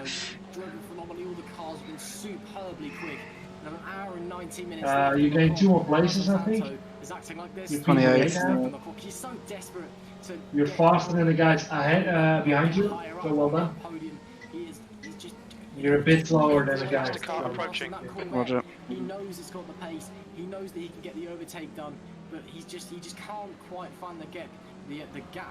Blue flag. On another note, it appears that we are. Most of the guys are driving 202s, 201s. Clear left. There's no We'll be having a insane speed server there. issue. Even the guys in the softs are driving We've 202s. had 4 people Looks like the who've, grip has gone a just little bit.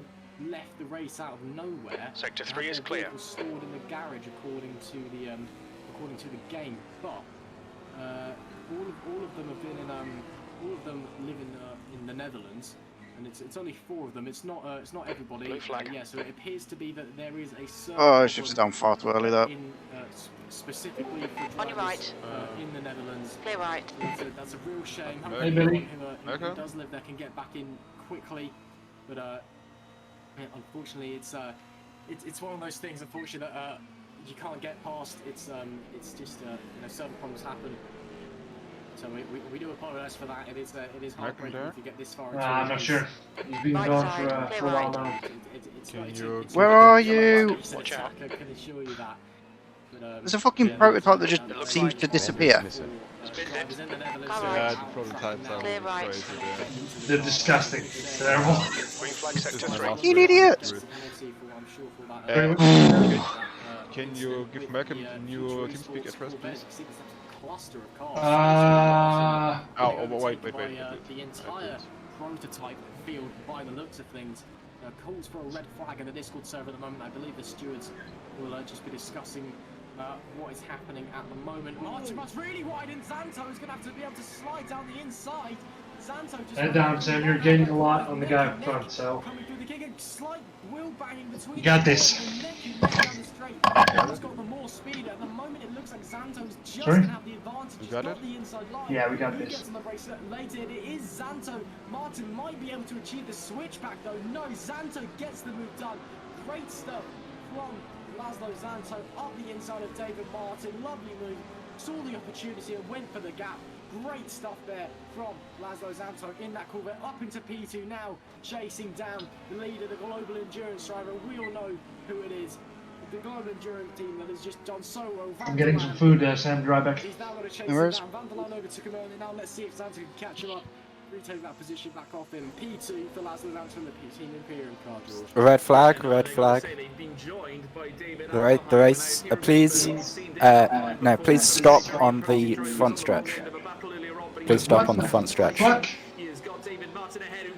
Did you hear that, Sam? Yeah. Red flag. Race is over. Race is done for. I don't know why. Yellow flag, watch out. Yellow flag, sector 1. Red flag. Right, we have latest news, folks. We have got a red flag. Okay, a lot of people DC. We have heard that they have been, well, certainly removed from the server. Probably just internet issues. Now got red flag conditions, Ross. What is this going to do, certainly to the outcome of this race? Absolute scenes here at Silverstone. There's a car leaving the pit lane. This is going to be an absolute nightmare for several teams. The DPI category, that's going to be absolutely crucial because that's going to allow Newton to close right up. And the Epic RSR car just come into the pits. Okay, there's no update yet on Get back in the race. Basically eliminates their what's going on. swap. So this is suddenly a game on Epic RSR. Obviously, yeah, red flag. Chris and Carl both saying iRacing is better because you don't get this kind of stuff in iRacing. Just looking through, we've got several cars, No, because you can't get into the server. One is clear. Obviously, the timer, I'm not sure whether the timer will keep What is going on? What a race, Sam. What a race. On the front stretch. And then what is he driving? Backwards? Getting disqualified soon? I think it's because most of us have all lined up where we were on track. The general chat on the Discord. So the order of the starting grid will be determined by the standings on the last lap. A lot of people seem to be DC. Over the initial race will be voided. All participants will start on lap. That's why you gained so many places, Sam. I'm sorry. It is true though, a little bit. I think 2 or 3 guys DC in the Netherlands. It's the Dutch. It's all DC. Except me though. And it's certainly going to make it a bit more exciting, but the lead is not sure if they'll repeat. That is not what you want to see at or resume the race. So, we see that, yep, all the cars coming in. There's a very interesting stopping pattern there, and one of the AFP cars decided to stop at 90 degrees. Okay, they will restart the race, Sam. As we sit and wait. Yeah, red flag server issues in the Netherlands. So, yeah, as we can see that the official session has been red flagged. The timer will continue to tick down. Because a lot of Dutch people seem to be disconnecting, that's why they decided to restart. I've just seen in chat, yeah, 5 seconds stop and go for 65 for avoidable contact. I didn't hit anyone. No, you didn't. I'll show you the replay. Give me a second. I can't see the screens at the minute. It's yes. Yeah, so he sent a replay of what happened, and then yeah, it was something that didn't happen to us. It was the 64. Anything can now happen. I mean, that's why David Martin went into the pits because he got a penalty. Oh, because he got that penalty.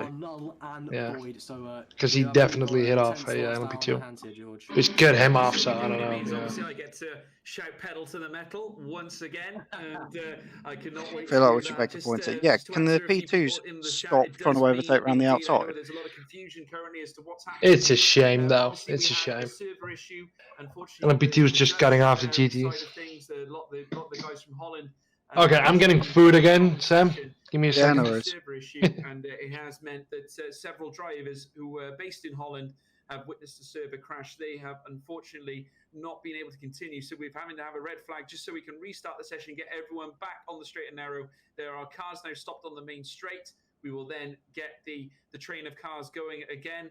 Obviously, the gaps are null and void now. Everyone is basically starting like it's the start of every race we have here on VMG. So we're going to be very short. Is everyone just disconnected? Grouping together, and I'm sure we'll probably have one pace lap one formation lap, Ross, before we kick things off again.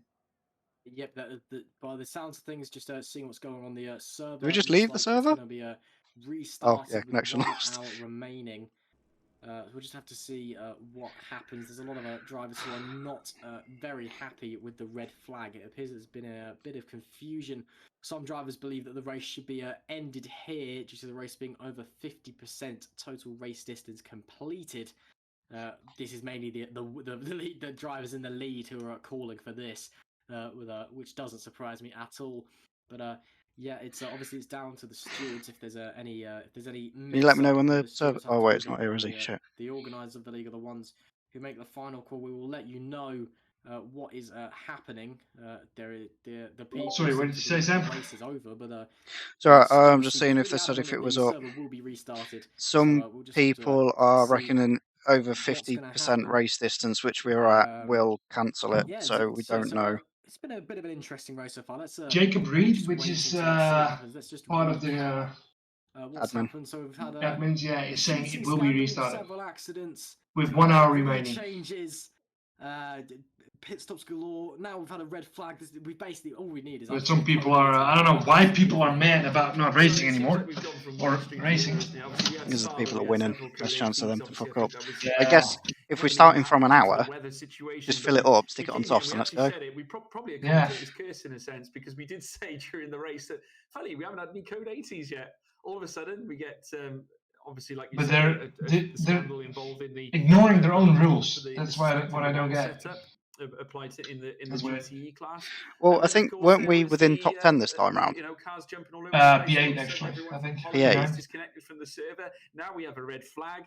But let's be honest, it's not really oh my god! The position we would be in if the race continue. There's 2 guys in front of us, DC. You can see their race control have made a statement: red flag due to major network issues in the Netherlands, and therefore. But stay on the positive side. Well done, Sam. You were driving really well. Of course. I mean, this will give us a chance, I suppose, Ross, to sort of analyse what has happened today. Obviously, currently on top spot in the LMP2 category, or sorry, the DPI category. And you've got in behind as well Ryan Elliott for the Epic RSR, obviously. Fuck's sake, why people? Interesting to note as well, Sim Apex, Sebastian Apostle. And I got to say, I'm a huge fan of Sebastian Apostle. People are hating about the rules. Why? Yeah, Jesus, guys. To witness a real... a real dramatic. Holy shit! Is this even? Are you even able to freaking read this chat? Yeah, I'm looking at it on my phone. This is rather amusing, to be honest. Absolutely phenomenal to watch. So many talented drivers here in this VMG series. I'm happy to carry on driving. It doesn't bother me that much. I get they've said the rule was 50%. I'm not that bothered if they decide to do that, because then don't we get extra points places? But let's be honest, only like 4 or 5 cars DC. I shouldn't red flag though.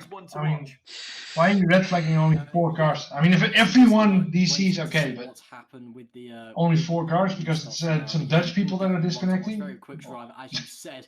Really put on display. Actually, well, I think I'm going to turn that the stream down. Restart, everyone will be all compact again. Everyone's going to be basically all the gaps are null and void.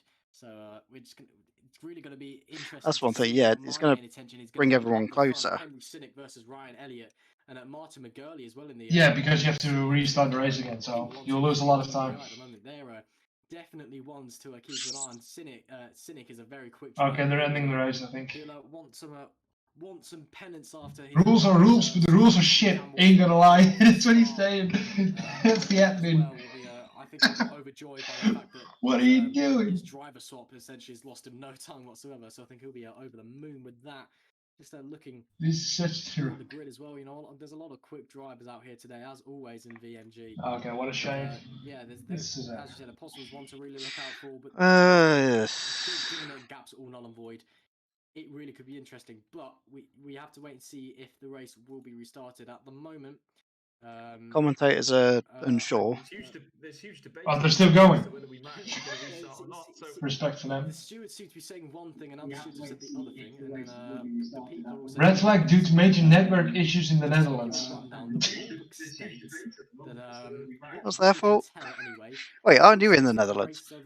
Yeah, I am, so I don't know what's going on. Hold on a minute. I mean, the first time there's internet issues. And there, however, some of It's the not stewards me. want the race That's to weird. finish. Some of the drivers also want the race to finish.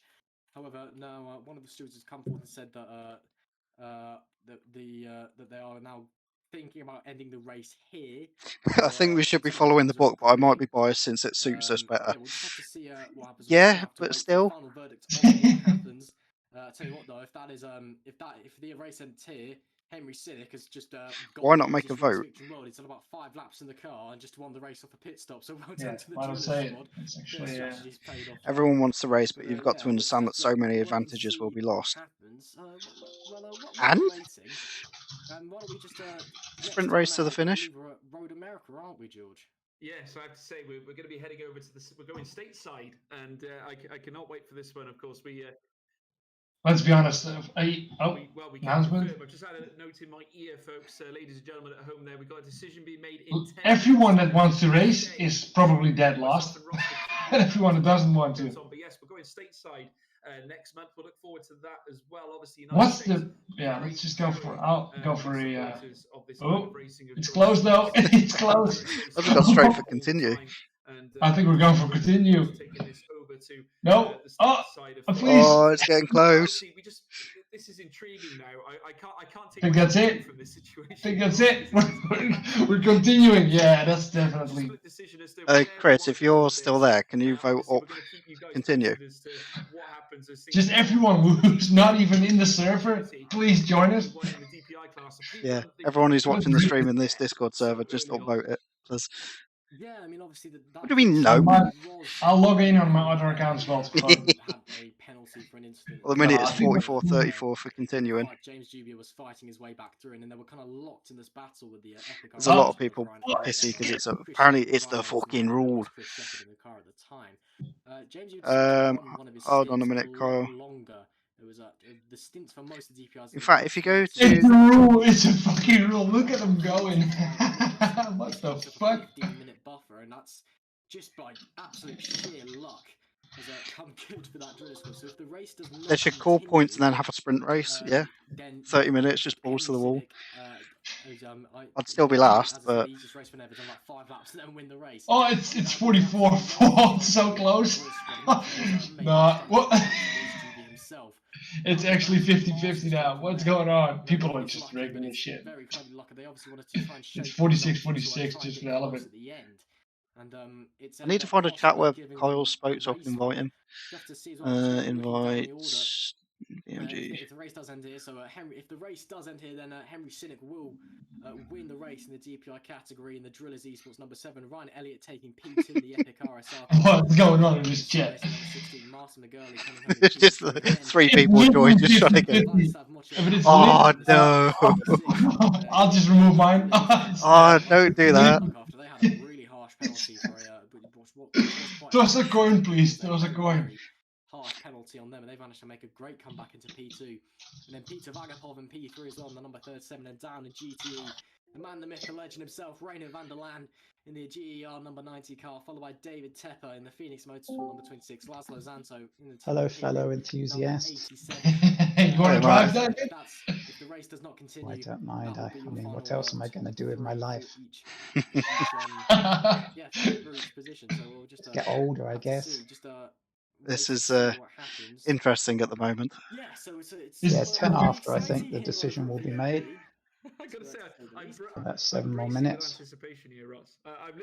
So if you've got a lot of friends, yep, already asked have them vote for whatever you want to do. I got 4 accounts locked in right now, David. All right. What are you voting for? Yes or no? Yes. You're going to say yes. Yeah. I mean, I don't mind. I mean, I just lost 2nd place just because my tyres were starting to go off. So new tyres would be a nice.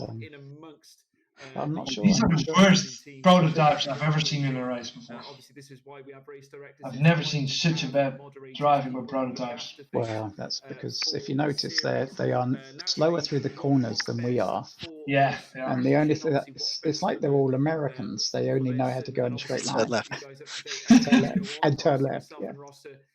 literally just waiting. Yeah, they are a little more slower in the right-hand turns, aren't they? You're absolutely right. I have to say, this is. I've got dive bombed so many times in the first hour. Yes, it's and even in practice, I've had so many laps ruined because of that, and I really just felt like saying, you know what, if you guys aren't going to respect me, then don't expect me to respect you next time you do that. Yeah. Well, I'm just going to take you out. Yeah, you did actually. You took one out. Not on purpose, not this time around. Race is over. Billy's already made his name in the papers. Your mic's muted, Billy, just in case you are talking. Yeah. Race over, by the way. Yeah, it is. Oh, did they call it already? It's only 5 minutes. Yeah. Oh, they said in 10 minutes. I've got splinters on my back. Well, that's just inconsistent, isn't it? I don't want to put something in chat, but No. Honestly, I think personally, when what? They make their own rules, but they don't like their own rules. I don't get that. It should be sorted between the Not teams. really sure.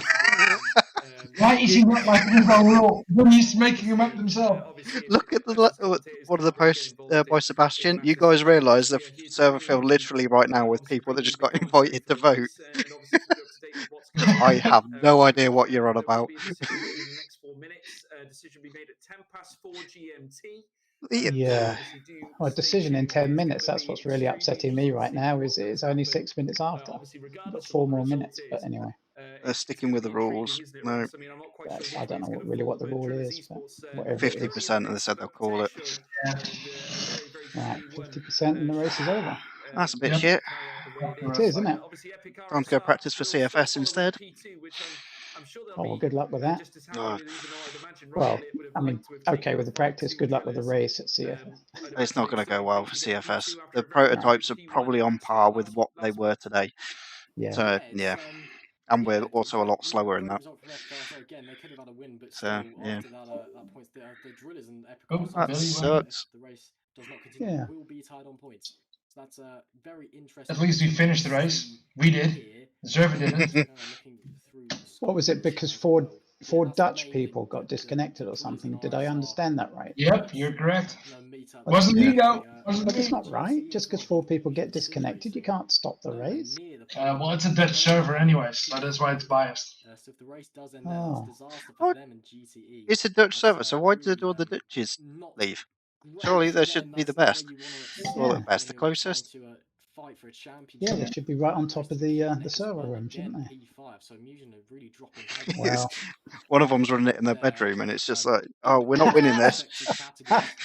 That's, I've seen that before. I don't think administrators should be racing in the races. But yes, that happens. Yeah. Okay, well, so go and watch a movie. That sucks. Yeah. I'm going to do. Right. Okay, folks, we have a decision. We have a final verdict. We can confirm the race, as you can see below in the graphic, the race is closing finished. all my windows the down. race is finished. Your winner here today is Henry Singh for the Good DPI luck with class. the practice session. It's epic. Alright, I need to find my stream, cancel that. Yeah.